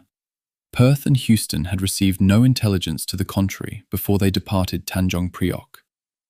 What the lookouts were seeing, and what became clearer with every passing minute as Perth reduced speed and Captain Hector Waller raised his binoculars, was the main Japanese Western invasion fleet for Java.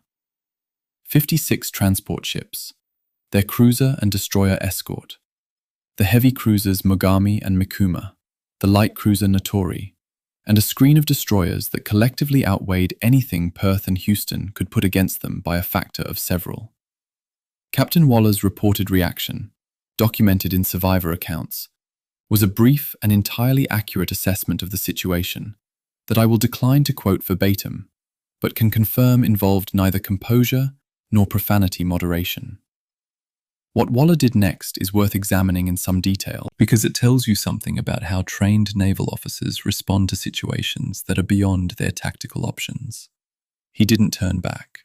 Turning back meant sailing into the mouth of the strait behind them, toward Japanese forces that were already aware of Allied movements throughout the theatre. He didn't stop. Stopping was simply dying while stationary. He did what Perth's fire control team could do, which was to open fire on the nearest available targets, the escort destroyers, and to engage the anchored transports with anything that would reach them.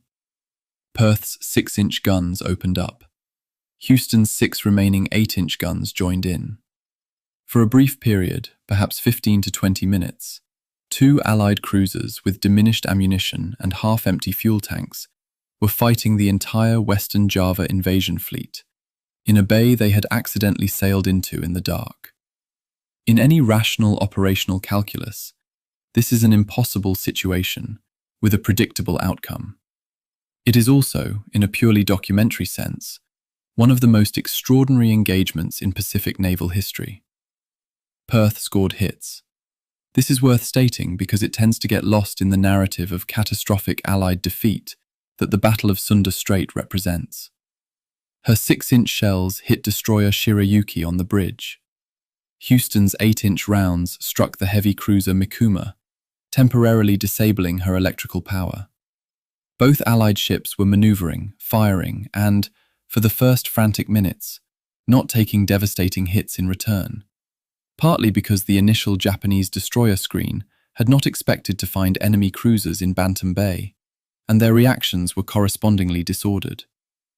The initial torpedo spreads fired by the Japanese destroyers Fubuki, Shirayuki, Hatsuyuki, and Asakaze all missed Perth and Houston.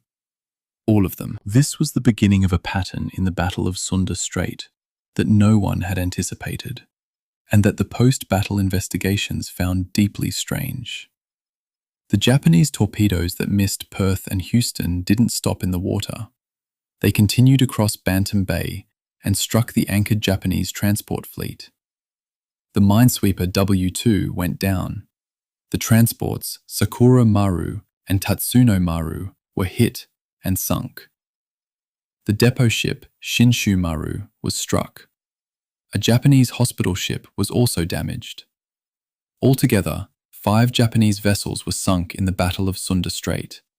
3 of them by Japanese torpedoes that had been aimed at Allied ships and missed. Tatsuno Maru and Shinshu Maru were subsequently raised and repaired by the Japanese themselves.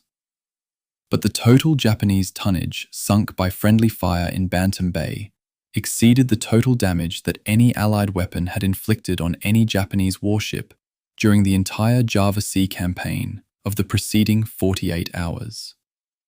Perth and Houston, by sailing into Bantam Bay and forcing the Japanese to fire in a confined and crowded anchorage, had accidentally caused the Japanese Navy's most significant self-inflicted material losses of the campaign. I want to be precise about the mechanics of why this happened, because friendly fire in this context describes a specific tactical situation rather than an error in target identification.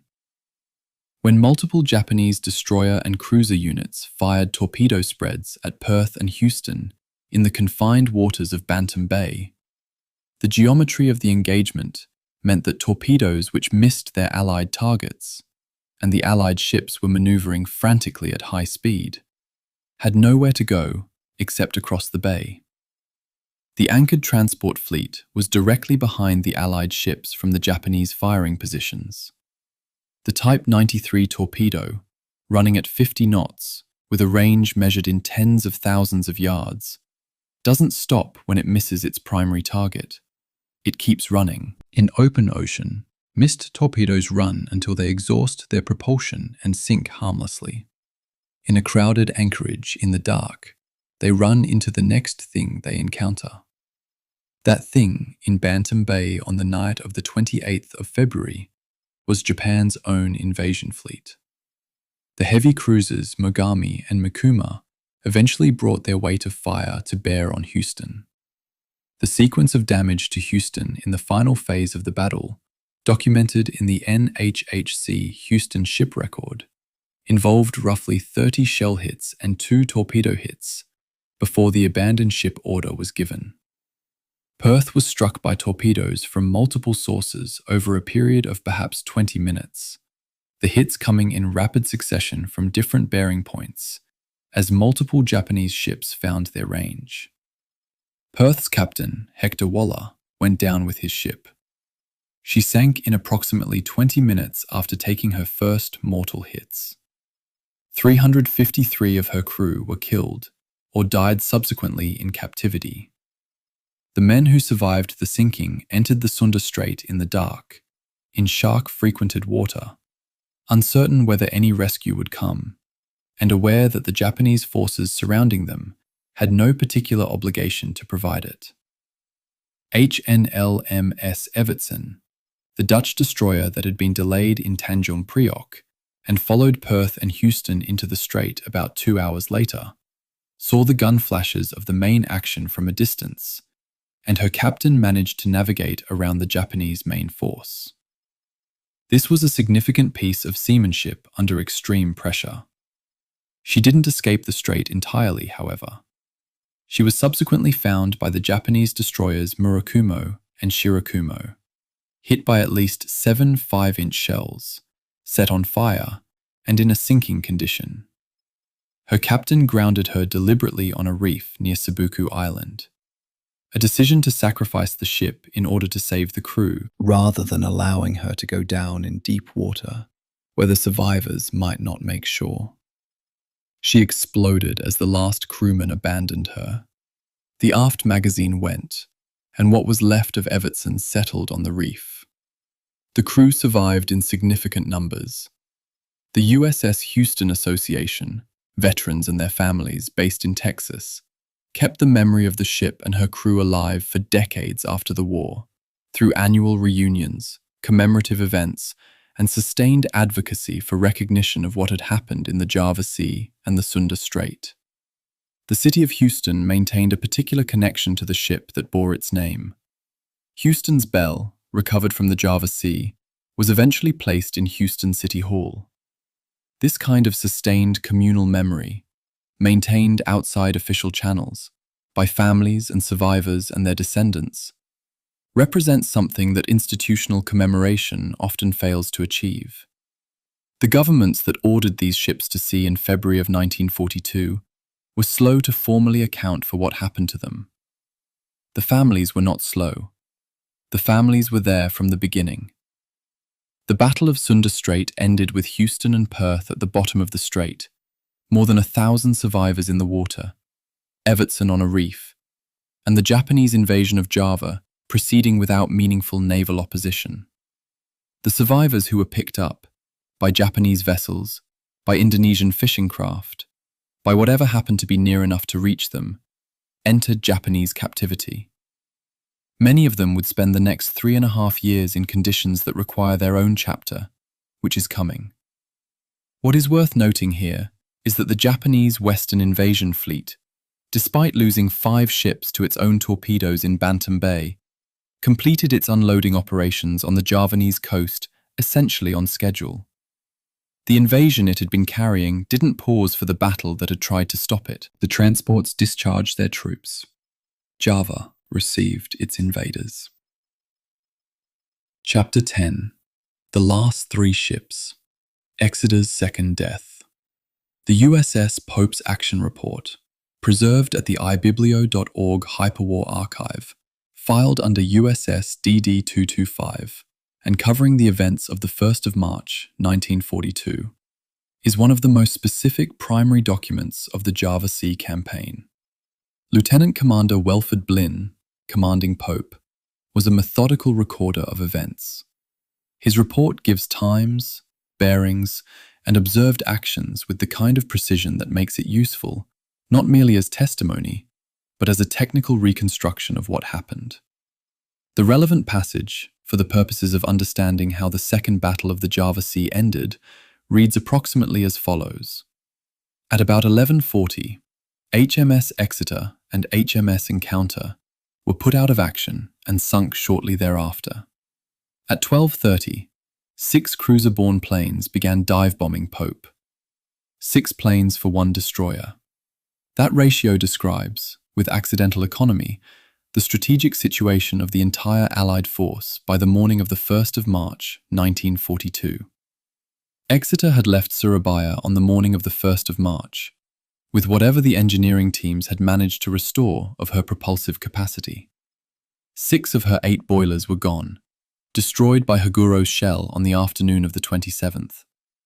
Emergency repairs had brought partial power back online. She was making approximately 15 knots, less than half her design speed. Her Type B director control tower had been damaged, degrading her fire control capability. Her ammunition state was reduced from the previous engagement. She was, in technical terms, still a warship. She could fire her guns, she could maneuver, she could communicate. But she was a warship in the same sense that a car with a blown engine and 3 tires is still a car.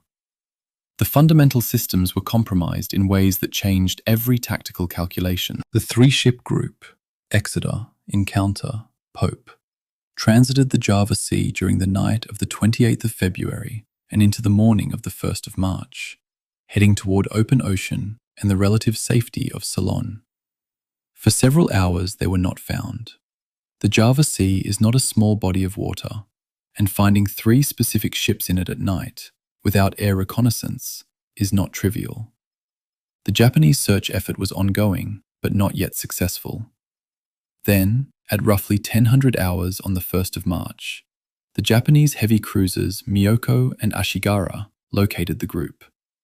The subsequent gun battle lasted approximately 2 hours. During those 2 hours, 2 hours of heavy cruisers firing at a disabled Exeter and her 2 destroyer escorts, not a single hit was scored on either side. The ranges were considerable.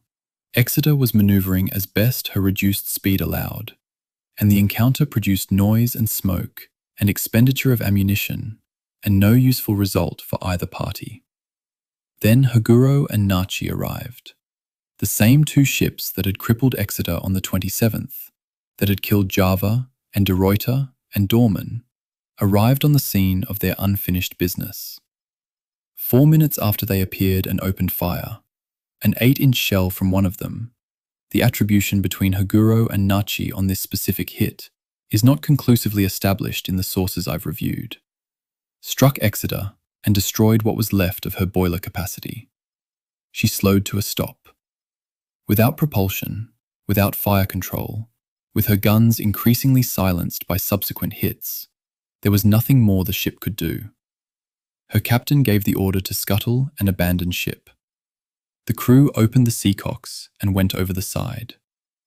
Exeter sank in the Java Sea on the 1st of March, 1942, roughly 2 years and 3 months after she had fought the German pocket battleship Graf Spee at the River Plate.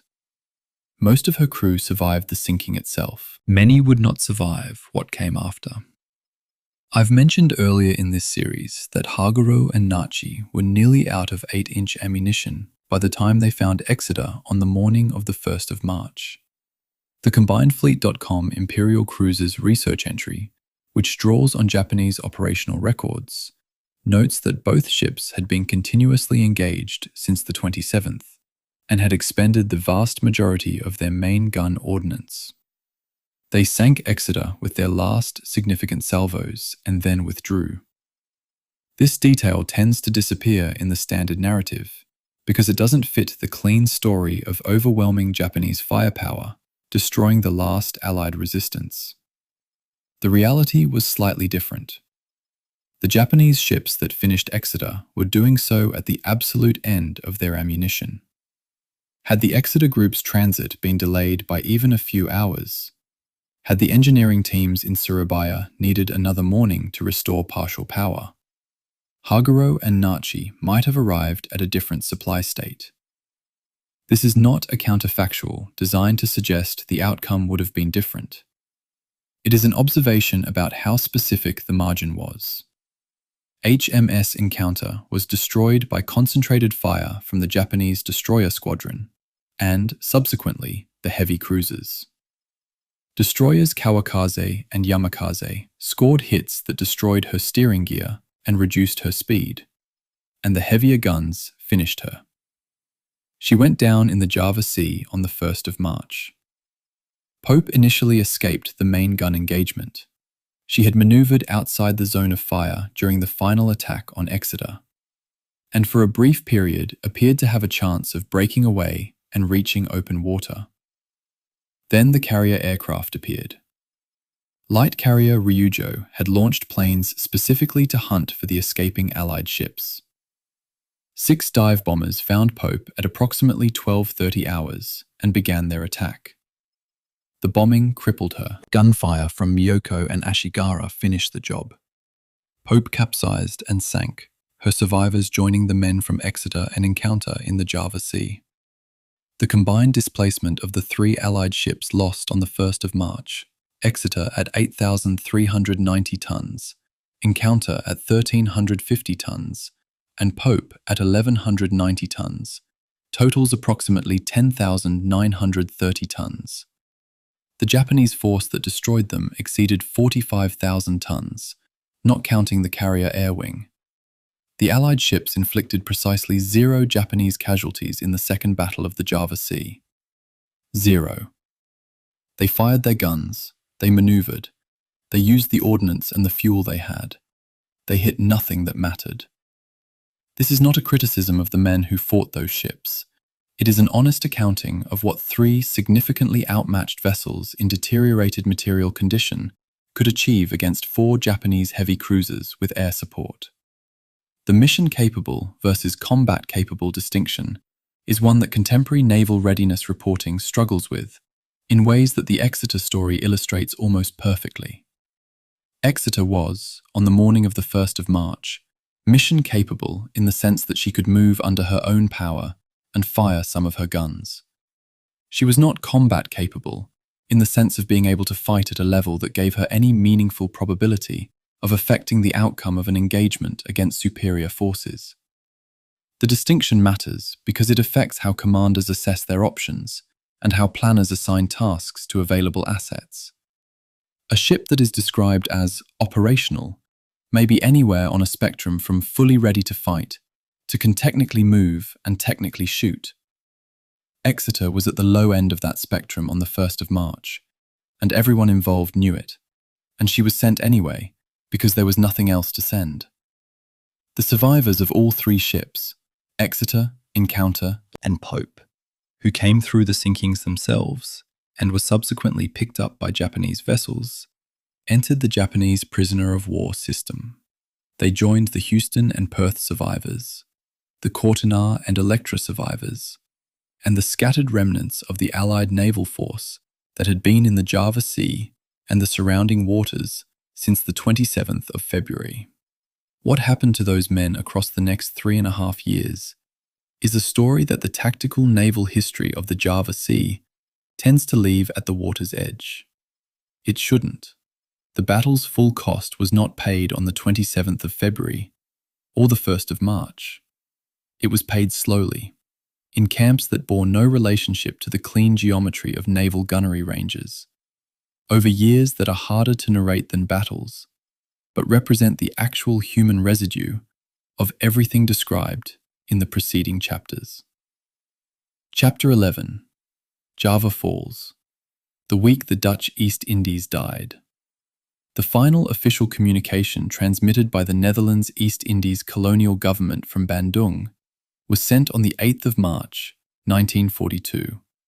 It announced the capitulation of Dutch forces on Java. The Japanese had landed troops on the island on the 28th of February, the day after the naval battle that was supposed to prevent them from doing so. The defense lasted 8 days. 350 years of Dutch colonial administration in Java ended in a week. This is the strategic consequence of the Battle of the Java Sea, stated in its simplest possible terms. And no amount of tactical nuance changes the arithmetic. Dorman died on the 27th of February. Java was under Japanese occupation by the 9th of March. The gap between those two dates is 12 days. The ground defense of Java was conducted by a combined force of Dutch colonial troops, British Army units, Australian soldiers, and American personnel. Roughly 98,000 Allied military personnel in total, who ultimately surrendered to Japanese forces by the 9th of March. The fighting was fierce in places and lasted through the week of the 1st to the 8th of March. Some units held their positions with considerable tenacity against forces that were better equipped, better supported, and operating with total air superiority over the island. But the structural situation was beyond remedy. Without naval control of the surrounding waters, Java could not receive reinforcement or resupply. Without air cover, the ground forces were exposed to Japanese attack from above at any moment. Without the oil of the Dutch East Indies, the very commodity the entire campaign had been fought over, the defending forces were operating with shrinking material reserves. The Japanese landed their troops from the same convoy Dorman had died trying to stop, and that convoy had not been delayed for more than a day. The scuttling of the Dutch Navy in Surabaya is one of those episodes in the Java Sea campaign that appears in most histories as a brief notation and deserves rather more attention than it typically receives. As Japanese forces approached Surabaya from multiple directions, approximately 50 Dutch naval vessels still at anchor in the harbour, too damaged, too fuel depleted, or too mechanically compromised to attempt escape, were deliberately sunk by their own crews. The destroyer Witte de With, which had been damaged by air attack and been unable to continue escorting Exeter, was among them. The process of scuttling a warship is not instantaneous. It requires opening sea valves, breaking equipment that might be recoverable, flooding compartments in a controlled sequence designed to send the vessel to the bottom in a way that makes subsequent salvage difficult. The Dutch naval crews who performed this work in Surabaya did so with Japanese forces closing on the city, under air attack in a harbour that was already partially wrecked from weeks of raids. Many of the scuttled ships were subsequently raised and repaired by the Japanese, which somewhat reduced the effectiveness of the operation. But the intent was clear. If we cannot have these ships, neither can you. The Indonesian civilian population of Java, roughly 70 million people, depending on which census figures you use, received the Japanese invaders in ways that are not easily summarized, and any account that tries to summarize them too cleanly is probably doing injustice to the complexity of the situation. Dutch colonial records, which are the most extensively preserved documentation of this period, emphasize the resistance of the civilian population and the brutality of the Japanese occupation that followed. Japanese military records from the occupation administration present a different narrative. Post-war Indonesian nationalist accounts, written by people who had their own experience of both Dutch colonialism and Japanese occupation, offer a third perspective that is distinct from either of the others. The Indonesian nationalist movement, which had been building throughout the 1930s under leaders including Sukarno, did not, in general, regard the Dutch colonial empire as something worth defending.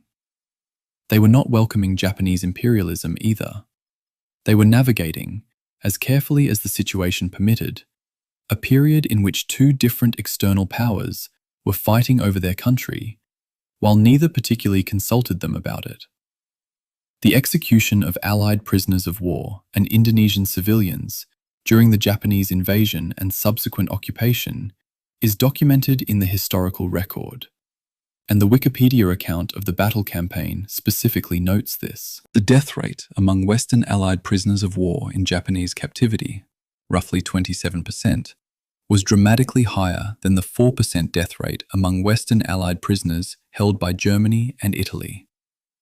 This comparison is not offered to make a point about national character or military culture in the abstract. It is offered because it is the most direct statistical statement of what capture by Japanese forces in 1942 meant for the men who survived the Java Sea battle, only to be taken prisoner in the days and weeks that followed. The post-war assessment of the Dutch East Indies oil production under Japanese control produces results that somewhat complicate the strategic narrative. The US Strategic Bombing Survey's Pacific Theater analysis found that Japanese forces never fully restored the Dutch East Indies oil production to its pre-war capacity. Dutch demolitions at Palembang and elsewhere damaged infrastructure that took years to repair, and American submarine warfare from 1943 onward degraded the supply lines that moved Dutch East Indies oil to Japan so severely that by 1944, the oil was being produced in the East Indies, but Japan was having growing difficulty getting it home. The fuel that the entire Java Sea campaign had been fought over was ultimately only partially useful to Japan. This doesn't mean the invasion was strategically unnecessary from Japan's perspective. Even partial utilization of the DEI's oil production was better than none, and the psychological and political value of controlling the resource was real. But it does complicate the clean narrative of Japan sacrificing everything for oil it then used freely. The story is messier than that. The Dutch government in exile, operating from London, received word of the capitulation with what the historical record describes as a combination of shock and grim inevitability. The East Indies had been a central pillar of Dutch national wealth for 3.5 centuries. The colonial economy, the rubber, the tin, the oil, the agricultural production of Java's extraordinarily fertile land, had financed a significant portion of Netherlands' prosperity in the modern era. Losing it was not merely a military defeat. It was an economic and psychological transformation of what the Netherlands was as a national entity. The questions this transformation raised, about colonialism, about the relationship between the Netherlands and Indonesia, about what the post-war world should look like in Southeast Asia, were not settled in March of 1942. They were barely begun in March of 1942. They were fought over politically, diplomatically, and in some cases militarily, for years after the war ended, eventually producing Indonesian independence in 1945, as declared, and 1949, as internationally recognized. The 9,000 Dutch personnel who died in the Battle of the Java Sea and its related actions, sailors, naval officers, the men aboard De Ruyter and Java and Kortenaar, and the vessels of the scuttled fleet, died in the service of a colonial empire that ceased to exist as a practical reality within the decade following their deaths. The Indonesia they were defending Dutch sovereignty over became, within their own lifetimes, if they survived captivity, an independent nation whose government did not share the Dutch historical perspective on what the East Indies had been, or what the battle for them had meant. This is not a moral judgment on the men who fought. They were doing their professional duty within the political realities of their time. But it is a fact that shapes how the battle is remembered differently in Amsterdam and in Jakarta.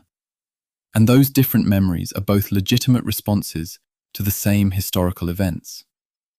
What the Japanese occupation of Java produced between 1942 and 1945 was a period of intense deprivation and brutality for the island's civilian population.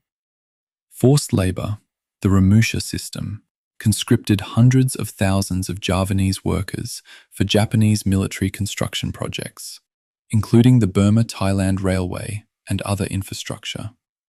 Food production was redirected to support the Japanese military effort, producing famine conditions in parts of Java by 1944 and 1945. The exact death toll among Indonesian civilians during the Japanese occupation of the Dutch East Indies is not precisely established, with estimates ranging across a wide span depending on methodology and source. What is established is that the Japanese occupation was, for the Javanese population, considerably more harmful than the Dutch colonial administration that preceded it, and that the Dutch colonial administration had itself not been a notably gentle governance system. The civilian population was caught between historical forces whose conflict they had not initiated and over which they had no control. Chapter 12. The Scavengers. Cilacap and the Hunt to the Last Ship. The Japanese force log for the heavy cruisers Takao, Atago, and Maya, and the destroyers Nowaki and Arashi, records between the 1st and 4th of March 1942 the sinking or capture of 16 Allied vessels in the Cilacap area off the southern coast of Java. The log entry is bureaucratic in character. Names, dates, dispositions, results. It does not describe the operations with any particular emphasis or drama. 16 ships in 4 days is rendered with the same flat prose as a supply requisition. Reading it now, the compression feels almost offensive.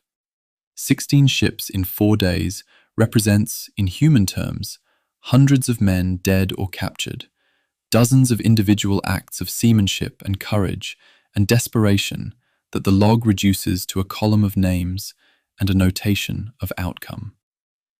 The Cilacap raid was not opportunistic. This is the first thing to understand about it, because it is sometimes characterized in general accounts as Japanese warships stumbling across Allied vessels attempting to escape. It wasn't that. The operation was a planned area denial sweep of the southern Javanese escape routes, a deliberate effort to prevent any Allied vessel with the capacity to carry reinforcement back to the theatre from reaching safety. The Japanese command had identified the southern Java coast as the primary Allied evacuation corridor, had allocated a significant surface force to cover it, and had tasked that force with eliminating every Allied vessel it found. The force worked from a prioritized target list, operated on a coordinated schedule, and achieved its operational objectives with considerable efficiency. This was not luck. It was planning and execution. The sequence of the raid's losses tells the story with brutal economy. On the 1st of March, the American destroyer USS Pillsbury was located by Takao and Atago and sunk with all hands. The British destroyer HMS Stronghold was destroyed on the same day by Maya, Nowaki, and Arashi. These were warships, armed vessels specifically designed for combat, crewed by trained naval personnel. They went first because they represented the greatest threat to the Japanese operation, and because eliminating them removed whatever protective cover they might have provided for the merchant and auxiliary vessels that came behind. On the 3rd of March, the American gunboat USS Asheville was sunk by Nowaki and Arashi. Smaller, less well-armed, operating alone. On the 4th of March, the full raiding group found a small Allied convoy and attacked it. The convoy on the 4th of March consisted of the Australian sloop HMAS Yarra, the oil tanker Fancol, the depot ship Anking, and the minesweepers M3 and M51. Yarra was the escort, a sloop of 1,060 tons standard displacement, built for general patrol and escort duties, carrying a limited armament appropriate to its role. The Japanese force that fell on this convoy included at least 2 heavy cruisers, ships of roughly 10,000 tons each, carrying 8-inch guns, and multiple destroyers. The combined Japanese tonnage engaged against Yarra's convoy exceeded 30,000 tons. Against a group that included a converted depot ship, an oil tanker, and 2 minesweepers, this was not a naval engagement. It was a liquidation. Yarra's captain, Lieutenant Commander Robert Rankin, did not signal for assistance he knew wouldn't come, or attempt to flee with his charges towards safety that wasn't reachable. He turned his 1,060-ton sloop toward the Japanese force and ordered his convoy to scatter. The records from Australian naval sources confirm this sequence. Yarra interposed between the approaching Japanese warships and the convoy she was escorting, buying the time that the tanker and the depot ship and the minesweepers would need to disperse before the Japanese could reach them. It didn't save them. The Fancol, Anking, M3, and M51 were all subsequently hunted down and sunk or captured. But Yarra's action gave them whatever chance they had. Rankin was killed when his ship went down. Of her crew of 151, 13 survived after spending 3 days in the water before rescue. Me, working out the simple arithmetic of Yarra's last action, is something I keep returning to. 1,060 tons against 30,000. 13 survivors from 151. Rankin had perhaps 4 minutes between sighting the Japanese force and his ship beginning to take hits. In those 4 minutes, he made his decision, gave his orders, and placed his ship between his convoy and what was coming. The decision is in the Australian Naval Record. The reasoning behind it isn't explicitly preserved, but it doesn't need to be. Nave officers of Rankin's training knew exactly what the obligation of an escort commander was. He did it. The seaplane tender USS Langley had already gone down on the 27th of February. The oiler USS Pecos was sunk by carrier dive bombers on the 1st of March. The destroyer USS Edsall, which has its own tragic history within the Java Sea campaign, was caught by battleships Hiei and Kirishima, and the heavy cruisers Tone and Chikuma on the 1st of March. She attempted to evade, successfully, for longer than anyone on the Japanese side apparently expected a single destroyer to manage against 4 capital ships. The battle reports suggest she was hit multiple times without being immediately disabled, and that the volume of ammunition expended by the Japanese to sink her was disproportionate to her size. She eventually went under. Of her crew, there are no confirmed survivors. The Australian War Memorial's institutional connection to the Java Sea campaign, and specifically to HMAS Yarra and HMAS Perth, represents one of the more visible examples of how national military memory organises around specific vessels and specific actions, rather than around campaigns as a whole. Yarra's last stand, the image of a small sloop turning toward an overwhelming force to buy time for her charges, has a quality that institutional commemoration can work with, in the way that total defeats without such moments cannot easily be commemorated at all. The Java Sea was almost entirely without such moments, which is part of why it occupies a smaller place in public memory than the battles that produced them. Yarra's action is the exception. It stands out precisely because it was so rare in a campaign that was largely defined by ships trying to escape, rather than ships choosing to fight. The total accounting of the Jilat raid and the associated actions between the 1st and 4th of March, 1942, represents the final act of the Java Sea campaign's naval dimension. After the 4th of March, there were effectively no Allied surface vessels left in the Dutch East Indies theatre, capable of either offensive or defensive naval operations. What remained, the submarines, which had conducted their own separate and partly more successful campaign throughout this period, continued to operate from bases that were themselves becoming untenable. The Dutch submarine K-10, crippled by Japanese destroyer action in the days following the main battle, was scuttled in Surabaya. USS Perch, also damaged in the same period, was eventually sunk by her own crew after being damaged beyond independent movement. The Dutch Navy in Southeast Asia, which had been one of the more capable colonial naval forces in the region at the start of the war, ceased to exist as an operational entity within approximately 6 weeks of the formal activation of the command that was supposed to coordinate its defense. What the campaign produced in total was a loss accounting that is, even now, difficult to look at directly. From the 27th of February to the 4th of March 1942, 8 days, the Allied navies in the Dutch East Indies lost 2 heavy cruisers, 3 light cruisers, at least 7 destroyers, a seaplane tender, an oiler, a gunboat, 2 minesweepers, and multiple merchant and auxiliary vessels.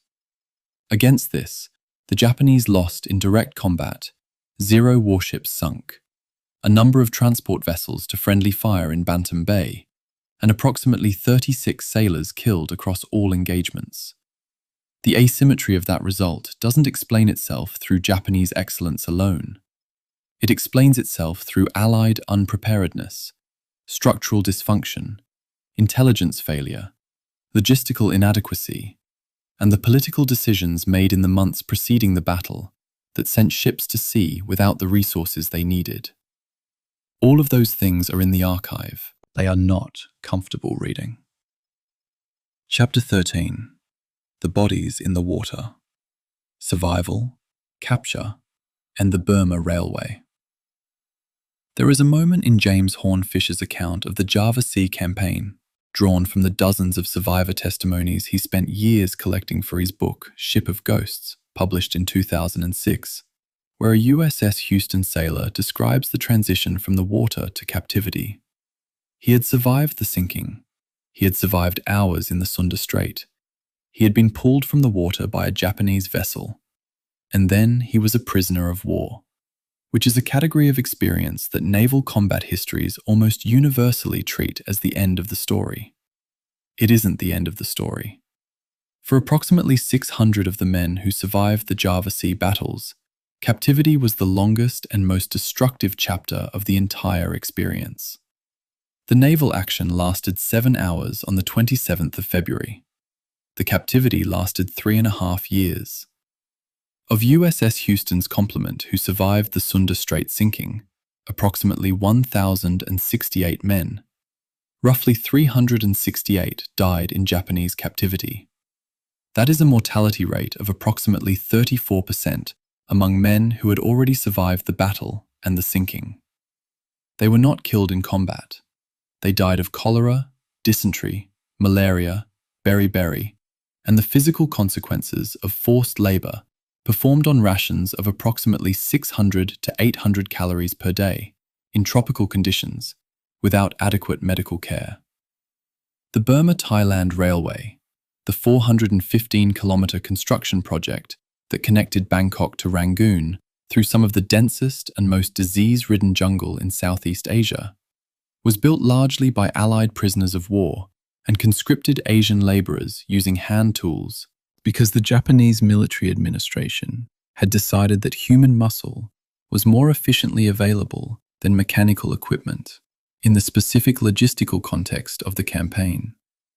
Approximately 13,000 Allied prisoners of war died building it. Approximately 90,000 Asian laborers, Burmese, Malayan, Indonesian, died alongside them. The railway was completed in October of 1943, and was rendered functionally useless by Allied bombing within a year of its completion. The Houston and Perth survivors formed a significant portion of the prisoner workforce on the Burma-Thailand Railway. They had sailed from Australian and American ports as sailors. They arrived at the Thai-Burma border as construction labourers. The transition between those two states is documented in the testimonies Hornfischer collected, and what those testimonies describe is not a gradual adjustment, but a sudden and total removal of every frame of reference that naval service had provided. Rank ceased to matter in any practical sense once the work parties were organised.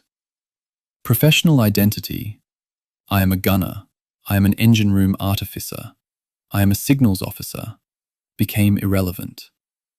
What mattered was whether you could work, and for how long, and what happened to you when you couldn't anymore.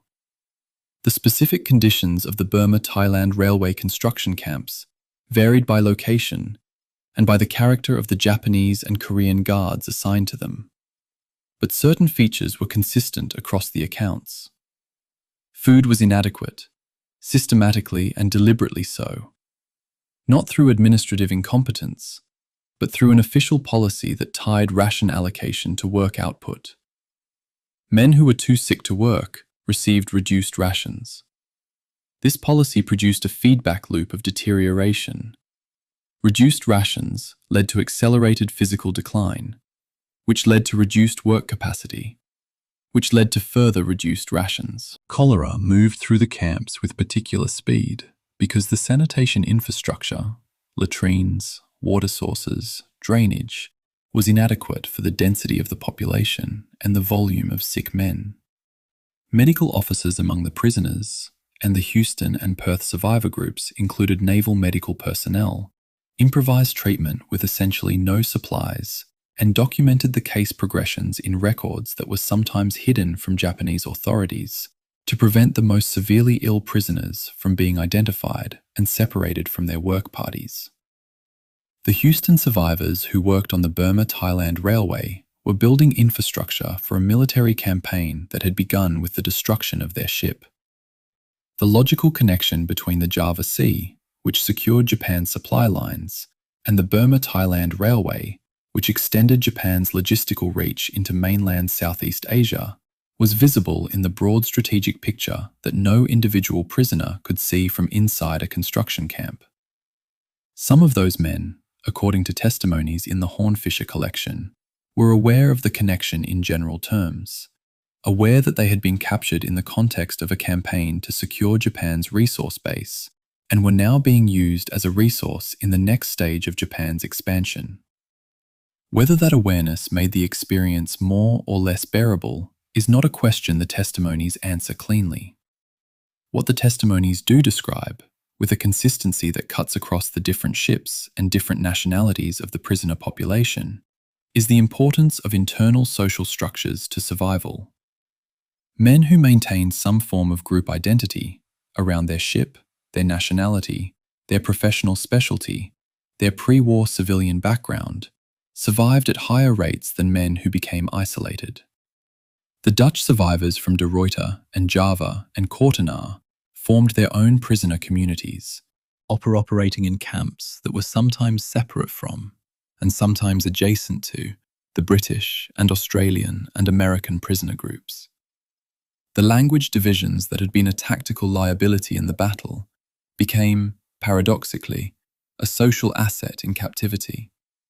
Shared language created cohesion, and cohesion, in the conditions of the Burma-Thailand railway camps, was a survival mechanism. The HMS Exeter survivors followed a separate captivity trajectory from the Houston and Perth survivors, ending up in camps in Java and Sumatra rather than on the Burma-Thailand Railway in all cases. Their experience is less extensively documented in English-language sources, which reflects a pattern I find uncomfortable but honest to acknowledge.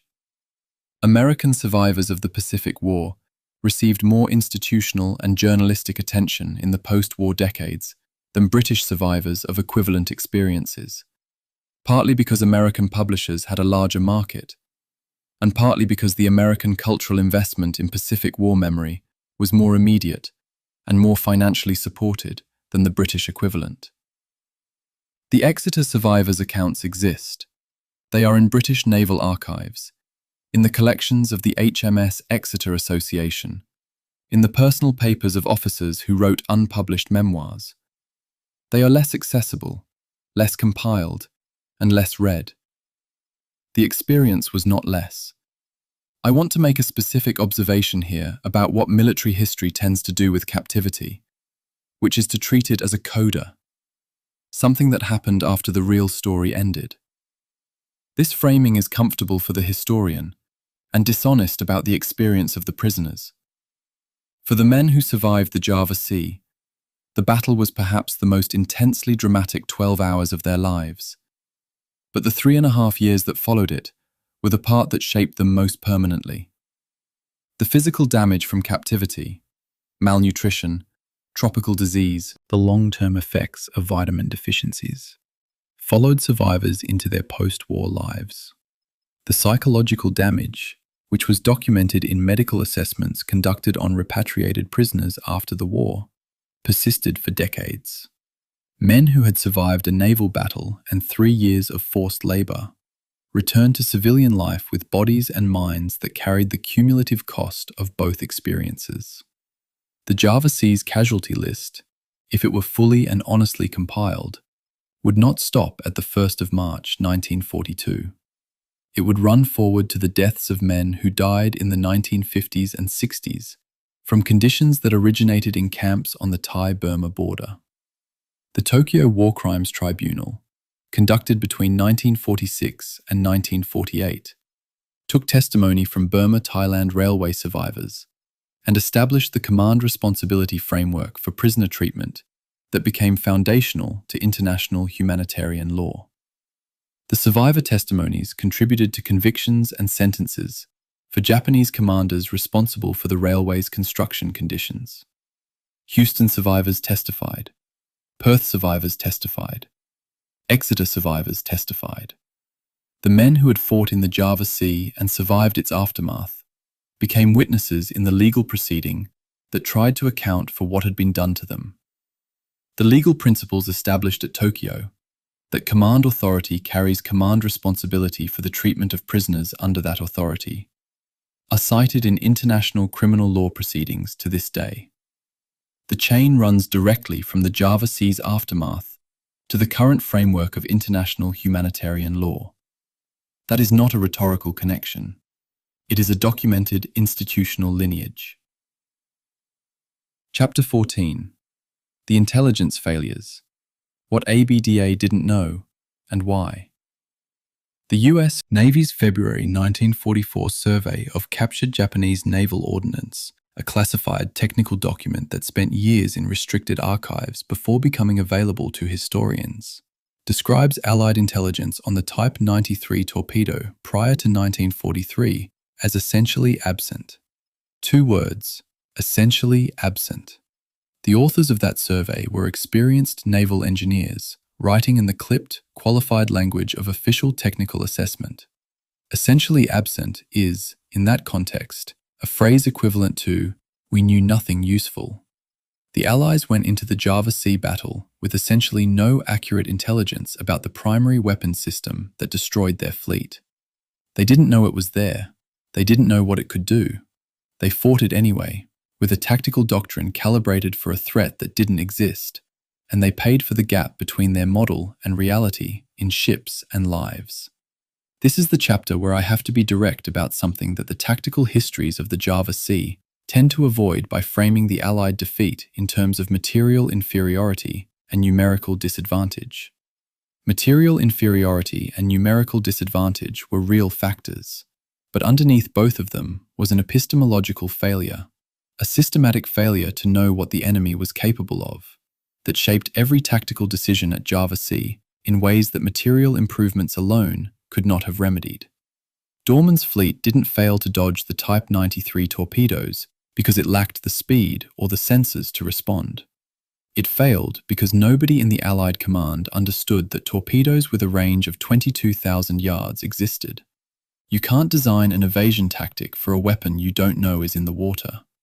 Japan's operational security around the Type 93 development program was, by the standards of the 1930s and early 1940s, exceptional. The pure oxygen propulsion system had been developed in the early 1930s under Rear Admiral Kishimoto Kaneji's direction, and the program was classified at the highest level within the Imperial Japanese Navy.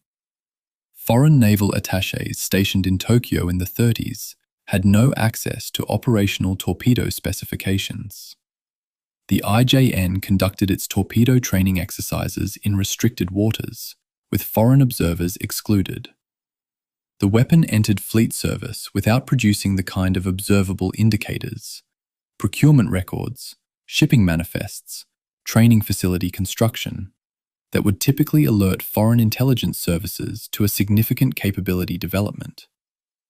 The British Naval Intelligence Division, the US Office of Naval Intelligence, and the Dutch Naval Intelligence Organization all failed to identify the Type 93's characteristics with any useful accuracy before the Pacific War began.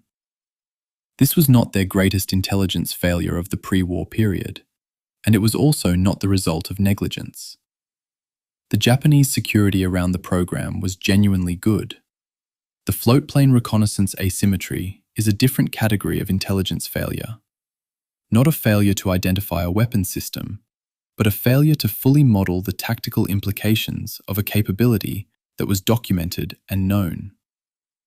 Allied intelligence assessments before the battle noted that Japanese cruisers carried floatplanes. This was observable, documented, and unremarkable. Many navies operated cruiser-launched floatplanes in 1942. What Allied tactical planning did not fully integrate was the specific way the Japanese used those aircraft in surface engagements. Not primarily for pre-battle reconnaissance, but for continuous real-time battle tracking, maintaining an aerial spotter overhead throughout the engagement to radio updated position, course, and speed information on enemy ships directly to the flagship. Dorman's fleet was tracked by Higuro's floatplane from the moment of first contact on the afternoon of the 27th through the night attack after midnight. Every course change Dorman made was observed and reported. The Allied fleet had nothing equivalent. Their optical systems were inferior at long range. Their one radar set was an air warning instrument. They were effectively navigating blind in a battle where the enemy had continuous overhead intelligence. The signal intelligence failure adds a further dimension that the available sources address only partially. The US Navy's code-breaking organizations, Station CAST in the Philippines and Station HIPO in Hawaii, had achieved significant penetration of Japanese naval communications by early 1942. The JN-25 naval cipher had been partially broken, and traffic analysis was providing useful general intelligence on Japanese naval movements and intentions. But there was a gap between strategic and operational intelligence on one hand, and tactical intelligence on the other. CAST and HIPO could identify that a Japanese invasion convoy was heading for Java. They could not tell Dorman, in real time, what the composition of the escort force was, what its exact current position was, or, critically, what weapons it was carrying. The intelligence that reached ABDACOM before the battle gave Dorman enough to know that a Japanese force was approaching. It didn't give him enough to change his tactical approach in ways that might have reduced the damage. The gap between those two levels of intelligence is where many people died. There is a specific source conflict here that the historiography hasn't fully resolved. The Heritage Foundation analysis of the Java Sea, published in 2021, argues that the primary intelligence failure was the American and British refusal to share their signals intelligence with Dutch Naval Command in sufficient detail and with sufficient timeliness. The DTIC, Dutch Perspective Monograph, offers a somewhat different reading. That Dutch naval intelligence was itself limited by decades of underinvestment in East Indies-specific collection capabilities, and that the intelligence sharing problem was real, but compounded by the Dutch command's own limitations in processing and acting on whatever intelligence it did receive. I find both arguments partially valid.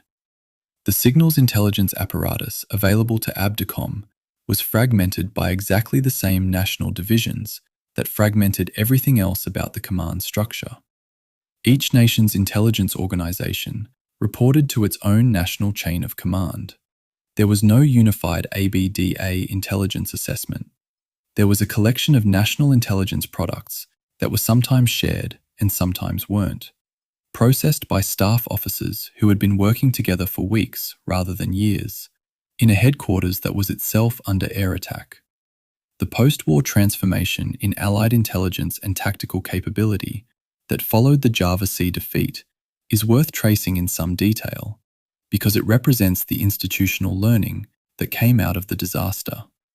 The Mark 15 torpedoes' deficiencies were identified and addressed in a redesign program that produced the Mark 15 Mod 3, and eventually the Mark 18 electric torpedo, which eliminated the bubble wake by using battery electric propulsion rather than the compressed air system. The Mark 18 entered service in 1944. American torpedoes never achieved Type 93 range figures, but they became significantly more reliable and less detectable than the weapons used at Java Sea. Fire control radar systems, already in development in 1942, were accelerated, standardized across Allied fleets, and integrated into tactical doctrine in ways that directly addressed the optical inferiority that had plagued Dorman's fleet. The Combined Communications Instructions Program created, eventually, the kind of unified Allied signal architecture whose absence had been so costly. None of this was fast, none of it was cheap, and none of it came in time for the men who needed it in February of 1942. The specific case of how Japanese engineers solved the pure oxygen stability problem deserves a note, because it illustrates the nature of the capability gap that Allied intelligence had missed. The primary hazard of pure oxygen under high pressure is auto-ignition. It ignites spontaneously on contact with petroleum-based lubricants, which are present throughout a torpedo's propulsion and guidance systems. The Japanese solution involved developing specialized lubricants with oxygen-compatible formulations, redesigning the internal plumbing of the torpedo to minimize contact points between the oxygen and lubricant systems, and implementing highly specific handling and loading procedures that reduced the shock exposure of the oxygen system during storage and launch. This wasn't a simple engineering fix. It was a sustained, multi-year development program that produced a weapon whose internal architecture was genuinely different from anything the Allies had built. American naval engineers who examined captured Type 93 specimens in 1943 and 44 initially misidentified the propulsion architecture. They were looking for a dual-speed variable range control system they assumed must be responsible for the range, because the actual oxygen system was counterintuitive enough that it took time to identify even after the weapon was in hand. They had the torpedo on the workbench and still took time to understand it. Intelligence services trying to identify it from observation of operational deployments had no realistic chance. Chapter 15. The wrecks disappear. A crime in the Java Sea. The Guardian newspaper published a story on the 16th of November, 2016, under a headline that contained a phrase I had to read twice before my mind accepted it as describing a real event. The headline referred to World War II shipwrecks that had vanished from the Java Sea. 3 Dutch warships, HNLMS De Ruyter, HNLMS Java, and HNLMS Kortenaar, had been confirmed present on the seabed by dive expeditions as recently as 2007. By November of 2016, when technical divers returned to the coordinates, they were gone. Not damaged, not partially salvaged, not accessible only in certain conditions. Gone. The seabed at the locations where 3 warships and the remains of more than 900 people had rested for more than 7 decades had been reduced to cratered debris fields, residual structural fragments, and anchor chains lying on bare sand. Ships do not dissolve. They do not migrate. The Java Sea, at the depth where De Ruyter and Java and Kortenaer lay, roughly 100 to 140 meters, does not produce natural processes that could remove thousands of tons of steel from the ocean floor. What removed them was industrial underwater salvage, conducted over an extended period, using acetylene or hydraulic cutting equipment adapted for deep work, lifting bags, and surface vessels capable of handling steel sections of significant weight and volume. The salvagers cut those ships apart, systematically, and brought the pieces to the surface, and sold them as scrap metal. They did this to documented war graves in Indonesian territorial waters, while the Dutch Defense Ministry, which had legal responsibility for the Dutch war graves within the framework of bilateral agreements with Indonesia, was apparently unaware that the operation was underway. At scrap metal prices prevailing in 2016 of approximately $150 to $200 per ton for ship steel, the 3 Dutch wrecks represented roughly 2.2 to 2.9 million US dollars in scrap value. That is the monetary figure for which the graves of more than 900 people were liquidated. The dive vessel MV Empress had found and documented De Ruyter in December of 2002. Java had been found in the same expedition. Kortenaer was located in August of 2004. HMS Electra was found in August of 2003.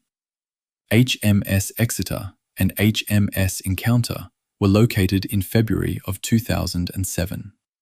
The MV Empress team documented all of these wrecks in detail, photography, sonar records, dive logs, and kept their precise coordinates confidential, specifically to protect them from salvage.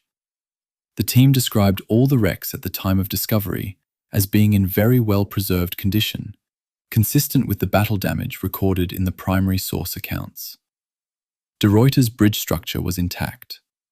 Exeter's torpedo damage was visible and clearly matched Captain Gordon's after-action report description of where the hit had occurred. The wrecks were, in their own way, a three-dimensional archive, physical evidence of the battle that aligned with the documentary record and preserved details that no written account could capture. By 2017, all 8 of the Java Sea battle wrecks had been reduced to remnants or entirely removed. The Springer Academic Journal paper, published in 2021, Battle of the Java Sea, One Event, Multiple Sites, Values and Significances, by Manders and colleagues, documents what remained at the dive sites after the salvage operations: scattered debris fields, residual structural elements, and anchor chains.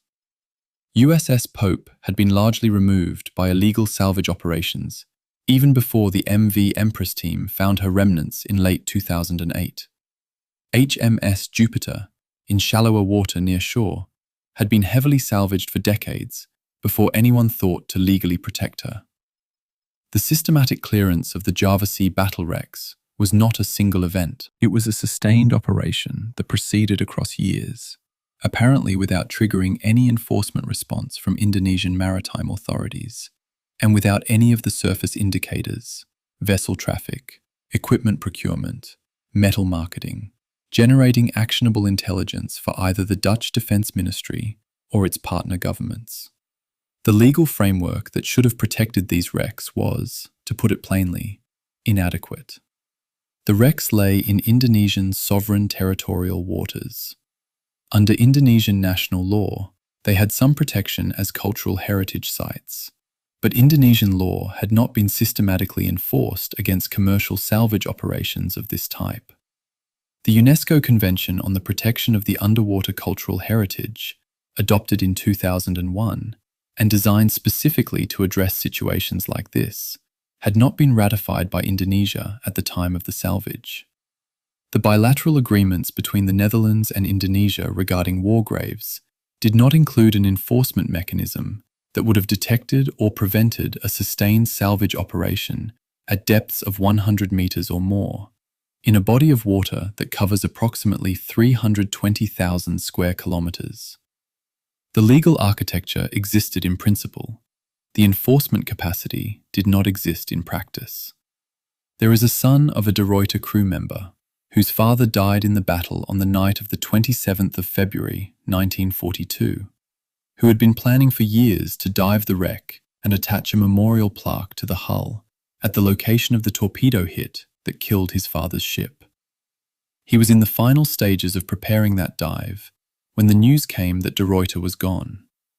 This detail is documented in the YouTube documentary Looting World War II Java Sea Wrecks, and I have found no way to engage with it that doesn't eventually arrive at the same place. That a man spent years preparing to visit his father's grave, and the grave was stolen from him before he got there. The geopolitical and legal dimensions of the salvage story are real and important. This dimension is also real. It's the one I find hardest to set aside. The Dutch Defense Ministry announced an investigation following the November 2016 revelation. The British Ministry of Defence issued a statement acknowledging the loss of Exeter and Encounter. The Australian government responded regarding the Perth, which had also been confirmed missing from its Sunda Strait resting position. The investigations identified the salvage operations as having been conducted by commercial operators working from Indonesian ports, using diving equipment and underwater cutting tools to extract ferrous metal. The specific identities of the operators responsible were never fully established in official public proceedings, which is itself a fact that requires acknowledgement. The investigation identified what had happened. It did not produce the kind of accountability that the families of the dead might reasonably have expected from a finding that their relatives' graves had been commercially liquidated. The perpetrators, whoever they precisely were, are not in a dock. The 2021 Springer paper represents the most current scholarly effort to establish a legal and ethical framework for the ongoing situation.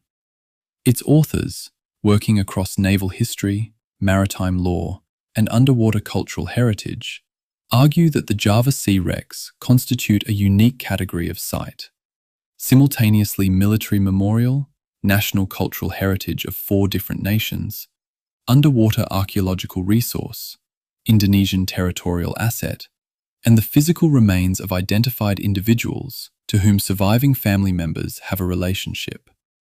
No single legal framework covers all these dimensions simultaneously. Indonesian sovereignty over the sites is not in dispute. The interest of 4 allied nations in the protection of their war graves is not in dispute. The gap between those two uncontested facts has not been filled by enforceable international law. As of 2026, bilateral agreements between the Netherlands, Australia, the United Kingdom, and the United States with Indonesia regarding wreck access and protection exist, but they remain without the enforcement mechanisms that could prevent a recurrence of what happened between roughly 2008 and 2017. What this episode reveals about the limits of international legal frameworks around submerged cultural heritage is a question with no clean resolution. The wrecks are gone. The question of what should have been done to protect them, and who should have ensured that protection was real rather than nominal, is now largely academic in its practical application to these specific sites. The physical record of the Battle of the Java Sea, preserved in extraordinary condition on the seabed for 70 years, no longer exists in any navigable, visitable, photographable form. What remains is the documentation compiled by the MV Empress team between 2002 and 2008. The photographs, the sonar records, the dive logs, which are now the only material evidence that these ships existed on that seabed at all. The archive is now entirely paper and digital. The steel is in a scrapyard somewhere, sold by the ton, distributed into the global metal supply chain, pressed into some other shape by some other industrial process, bearing no trace of the ship it once was, or the men it once carried. Chapter 16. What we got wrong. Command, doctrine, and the cost of improvisation. The 2022 US Navy CNO essay contest whose winning entry on ABDACOM was published by the Naval History and Heritage Command in September of 2023, opens with a sentence that I keep returning to because of the specific work one word in it is doing. The essay states that ABDACOM collapsed because it never agreed on a joint and combined strategy, nor massed its forces until after the Japanese took the Netherlands East Indies. The word is until. ABDACOM massed its forces until after, not because it couldn't mass them before, but because the command structure never produced the decisions necessary to do so in time. This is the difference between a failure of capability and a failure of will, or, more precisely, a failure of the institutional mechanisms that translate will into coordinated action. ABDACOM had the ships, in theory, to mount a more effective defense. It never turned those ships into a coherent force before the window closed. Let me be specific about the failure modes, because generalities about coalition dysfunction are insufficient. The first failure mode was structural. The command resolved no conflict of national strategic priority. Britain's primary strategic interest in early 1942 was the survival of its own home islands and the defense of its most critical imperial possessions, India above all, and the Middle East. The United States, bound by the ABC-1 staff agreement signed in March of 1941, had committed to an Europe-first strategic priority that allocated the majority of Allied naval reinforcements to the Atlantic. This agreement was made 9 months before Pearl Harbor, in anticipation of a war that the planners expected would look a certain way. When the war began and it looked very different from what had been anticipated, the Europe-first commitment was maintained because the political and strategic logic that had produced it, Germany was the more dangerous adversary, the Atlantic supply lines were more critical to Allied survival than any Pacific theatre, remained valid in the minds of the men who had written it. The Dutch East Indies were expendable in this framework, not as a matter of indifference, but as a matter of strategic arithmetic. This decision consigned ABDA to a defence that the available resources could not sustain. Everything that followed was the operational expression of that political calculation. The second failure mode was doctrinal. Allied ships in the Dutch East Indies were equipped, trained, and tactically prepared for a European naval enemy. HMS Exeter had fought the Grafspee at the River Plate in December of 1939.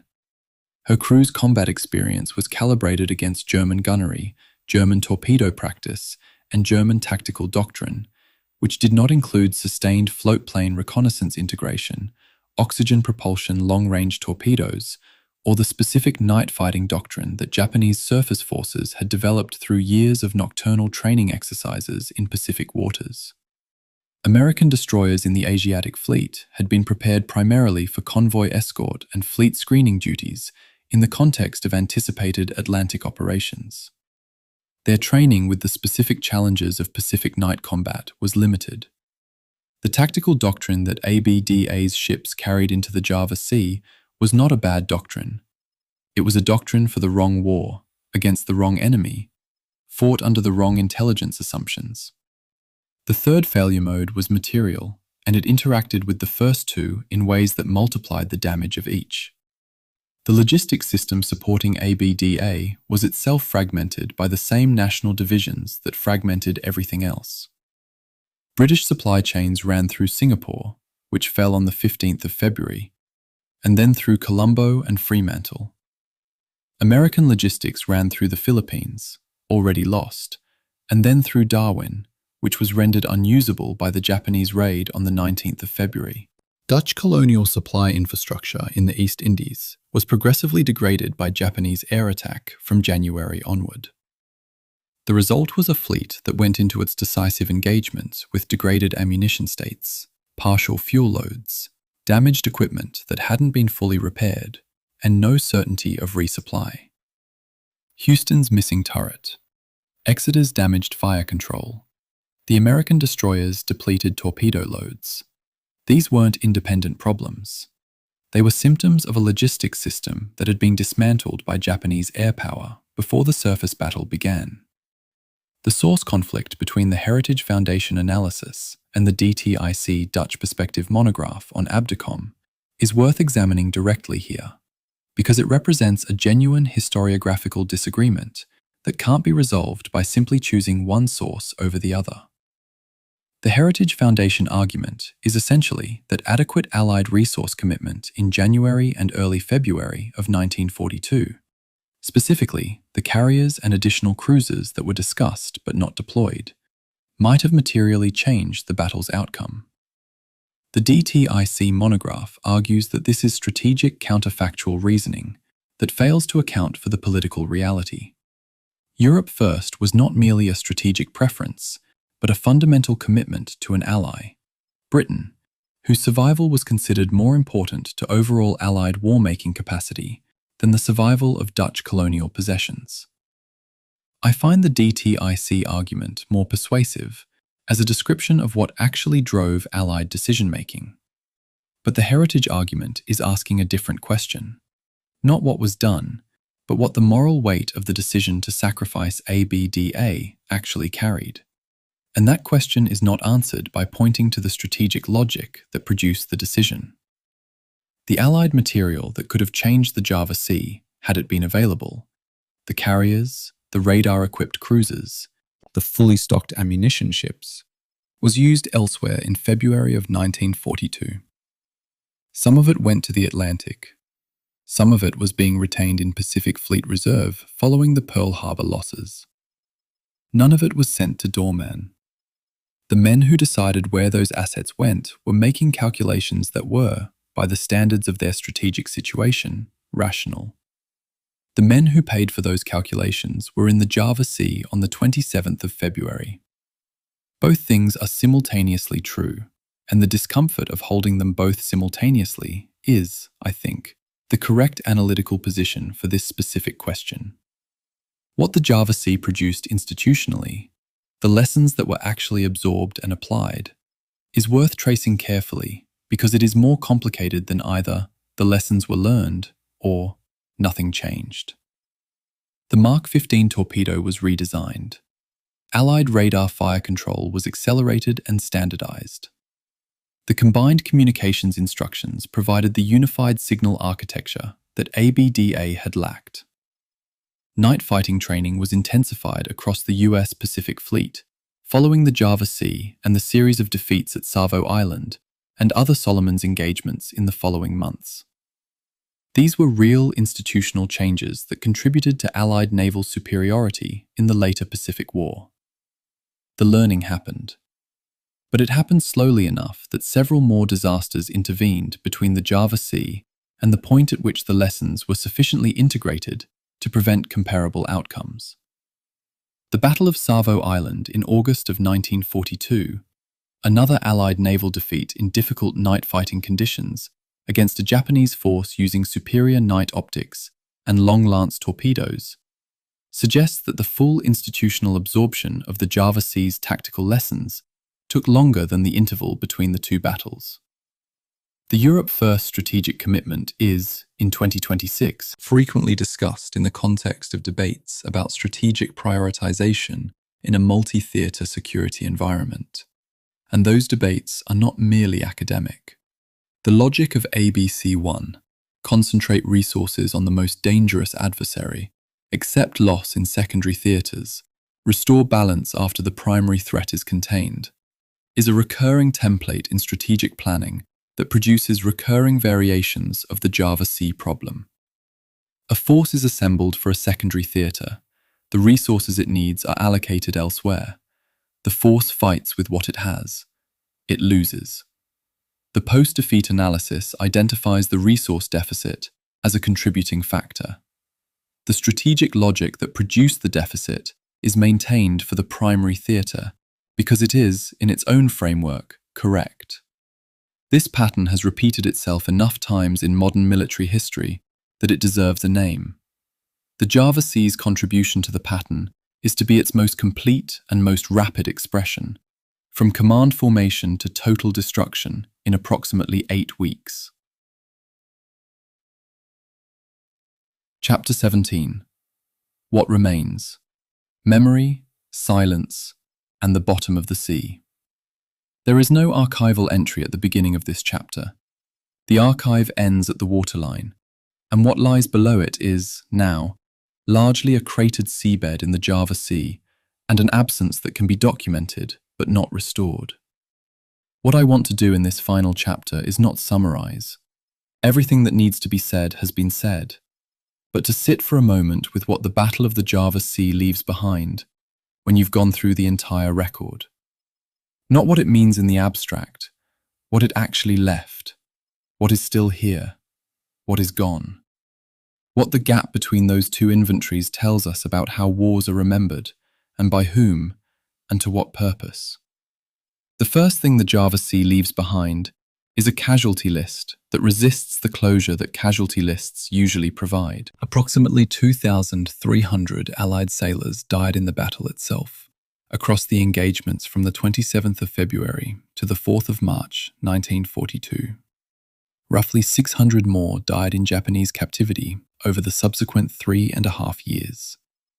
The Japanese losses in all Java Sea-related combat actions totaled approximately 36 sailors killed. These numbers have been cited in this series already, but they bear repetition in this context because they establish the scale of what is being remembered. The combined displacement of all Allied vessels lost in the campaign, from Courtenaire on the 27th of February to HMAS Yarra on the 4th of March, was approximately 65,000 to 70,000 tons of warships and auxiliaries. Against that, the Japanese lost 0 warships to enemy action across the entire campaign. The asymmetry is not merely statistical, it is the shape of the defeat. The second thing the Java Sea leaves behind is a set of national memories that are not the same memory. In the Netherlands, the battle is remembered primarily as a naval sacrifice. Doorman and de Ruyter and Java, the Dutch flag going down in defense of a colonial possession that was lost anyway. The Dutch National Commemoration, established formally in 2002 with the wreck discoveries, frames the battle in those terms. In Australia, the Java Sea is remembered through the specific lenses of HMAS Perth and HMAS Yarra, a light cruiser lost at the Sunda Strait, and a sloop lost in a last stand that the Royal Australian Navy has incorporated into its institutional character. In the United States, the battle is remembered, to the extent it's remembered at all, primarily through USS Houston and the extraordinary survivor community that Hornfisher documented and that the city of Houston maintained through decades of active commemoration. Houston's Bell in City Hall. Annual gatherings of the Houston Association. The specific, local, sustained grief of a city that lost a ship that bore its name. What the battle is not in most of these national memories is Indonesian. And this is the third thing it leaves behind, a question that none of the 4 Allied nations' commemoration frameworks has fully addressed. The Battle of the Java Sea was fought in Indonesian waters, over Indonesian land, by foreign powers contesting control of a territory whose 70 million inhabitants were not consulted about the contest, and did not, in any meaningful sense, have a stake in the victory of either side. The Dutch colonial administration that the Allied fleet died defending was not, from the perspective of Indonesian nationalists like Sukarno, a government worth saving. The Japanese occupation that followed it was, from the same perspective, not liberation. It proved brutal and exploitative in its own right. Indonesia navigated between these two forms of external domination with the specific political skill of a colonized people who have learned that their choices are never fully their own. Indonesian independence, declared in August of 1945 and finally recognized internationally in December of 1949, was built partly on the space that Japanese destruction of Dutch colonial power had created. This is a historical fact that the Dutch national memory of the Java Sea finds difficult to accommodate, because it requires holding simultaneously the genuine courage of the Dutch sailors who died and the genuine inadequacy of the political order those sailors were defending. The fourth thing the Java Sea leaves behind is the wreck problem, or rather, the absence of the wrecks, and what that absence means for memory. De Ruyter, Java, Cortana, Electra, Exeter, Encounter, and Perth are gone from the seabed. Pope exists as scattered remnants. Jupiter, in her shallow coastal site, was heavily salvaged decades ago. The physical evidence of the battle, the ships themselves, in the condition they reached the bottom, no longer exists in any form that can be visited, surveyed, or experienced by the descendants of the men who died in them. The documentation compiled by the MV Empress team between 2002 and 2008 is now the only material record of what those wrecks looked like. It is in photographs and dive logs and sonar records held in a private archive. It is not accessible in the way that a visible, navigable wreck is accessible. A family member cannot dive to their relative's ship. A researcher cannot survey the torpedo damage to De Ruyter's hull. An archaeologist cannot retrieve the artifacts that would survive 70 years at depth and tell the human story of a crew's last hours. All of that is gone. The scrapyards that received it don't know what they have. They know only the weight. The fifth thing the Java Sea leaves behind is the specific silence of the men who survived it. Hornfisher documented this silence in the Houston survivor community. The decades in which men who had been through the Java Sea and the Burma-Thailand Railway and 3.5 years of Japanese captivity simply did not talk about it. Not to their families, not to journalists, not in public forums. The silence was not universal. Some men wrote memoirs, some gave testimony, some spoke to researchers who persisted long enough to earn their trust. But the default position, for the generation of men who survived both the battle and what followed it, was not disclosure. What they had seen and done and endured did not fit easily into the categories of civilian life, and the social frameworks available in the post-war period for discussing military trauma were limited in ways that made the silences rational choices rather than failures of nerve. The men who didn't talk about the Java Sea weren't hiding something from their families. They were protecting their families from something that the families hadn't been equipped to receive. The HMS Exeter survivors, and I want to return to them here because they have been underserved in this series relative to the Houston and Perth survivors, for the reasons of archival accessibility I acknowledged earlier, returned to Britain at war's end and were, in most cases, formally demobilised with the standard documentation and a train ticket to wherever home was. There was no specific medal for the Java Sea. There was no formal public accounting of what had happened in those waters. The Royal Navy absorbed the loss of Exeter and Encounter and the second battle into the general narrative of the war's early reverses, the losses before the tide turned, and moved on to the victories that followed. The men moved on too, or appeared to. The specific character of Exeter's experience, crippled in the first battle, patched up, sent back, hunted down and finished by the same ships that had crippled her, found no particular institutional acknowledgement. It was just what had happened. The war moved on. The men were expected to move on with it. Me, I have been with this archive for the entire length of this series, and what I find myself left with, at the end of it, is not primarily the tactical questions or the strategic failures or even the weapons technology gaps, remarkable as all of those are. What I'm left with is the specific quality of the irreversibility of what happened. The ships went down. The men died or were captured. The wrecks were found and documented and then stolen.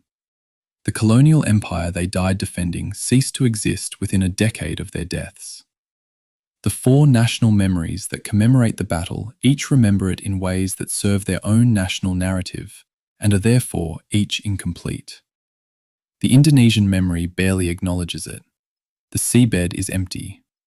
There is no physical place, accessible to the living, where the scale and the specificity of what happened between the 27th of February and the 4th of March, 1942, can be encountered directly. There are documents, there are records. There is what this series has tried to assemble from those records. That's what remains. The question this history hands to the present is not comfortable and does not have a clean resolution. It is, who is responsible for remembering this in its full complexity, with honest acknowledgement of all the things it was simultaneously: an Allied military defeat, a colonial defense, an Indonesian historical event, a warning about coalition warfare and intelligence failures and logistical unpreparedness, and the deaths of roughly 3,000 men across 10 days, in a body of water that most people in the world in 2026 couldn't locate on a map without assistance. The answer is not one government, or one navy, or one national archive. The answer is anyone who looks at what happened and decides that the distance between what the record contains and what the popular narrative says is a distance worth closing. The Java Sea doesn't need to be rescued from obscurity for any tactical purpose.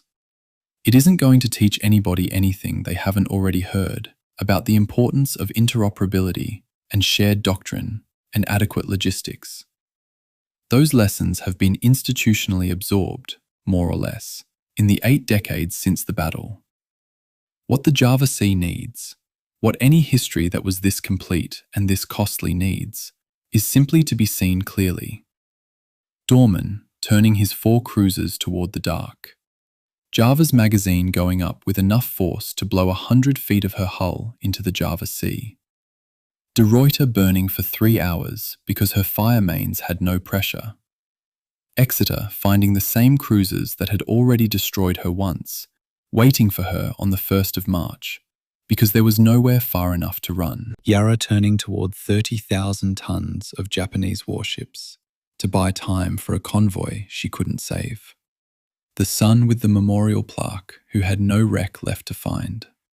These things are in the record. They happened. The archive is there for anyone who wants to read it carefully enough to know what it actually says, rather than what it's convenient to hear. The bottom of the Java Sea is empty. The ships are gone. What remains is the record and the obligation, which belongs to no institution in particular and therefore belongs to all of us, to read it honestly and say what it contains.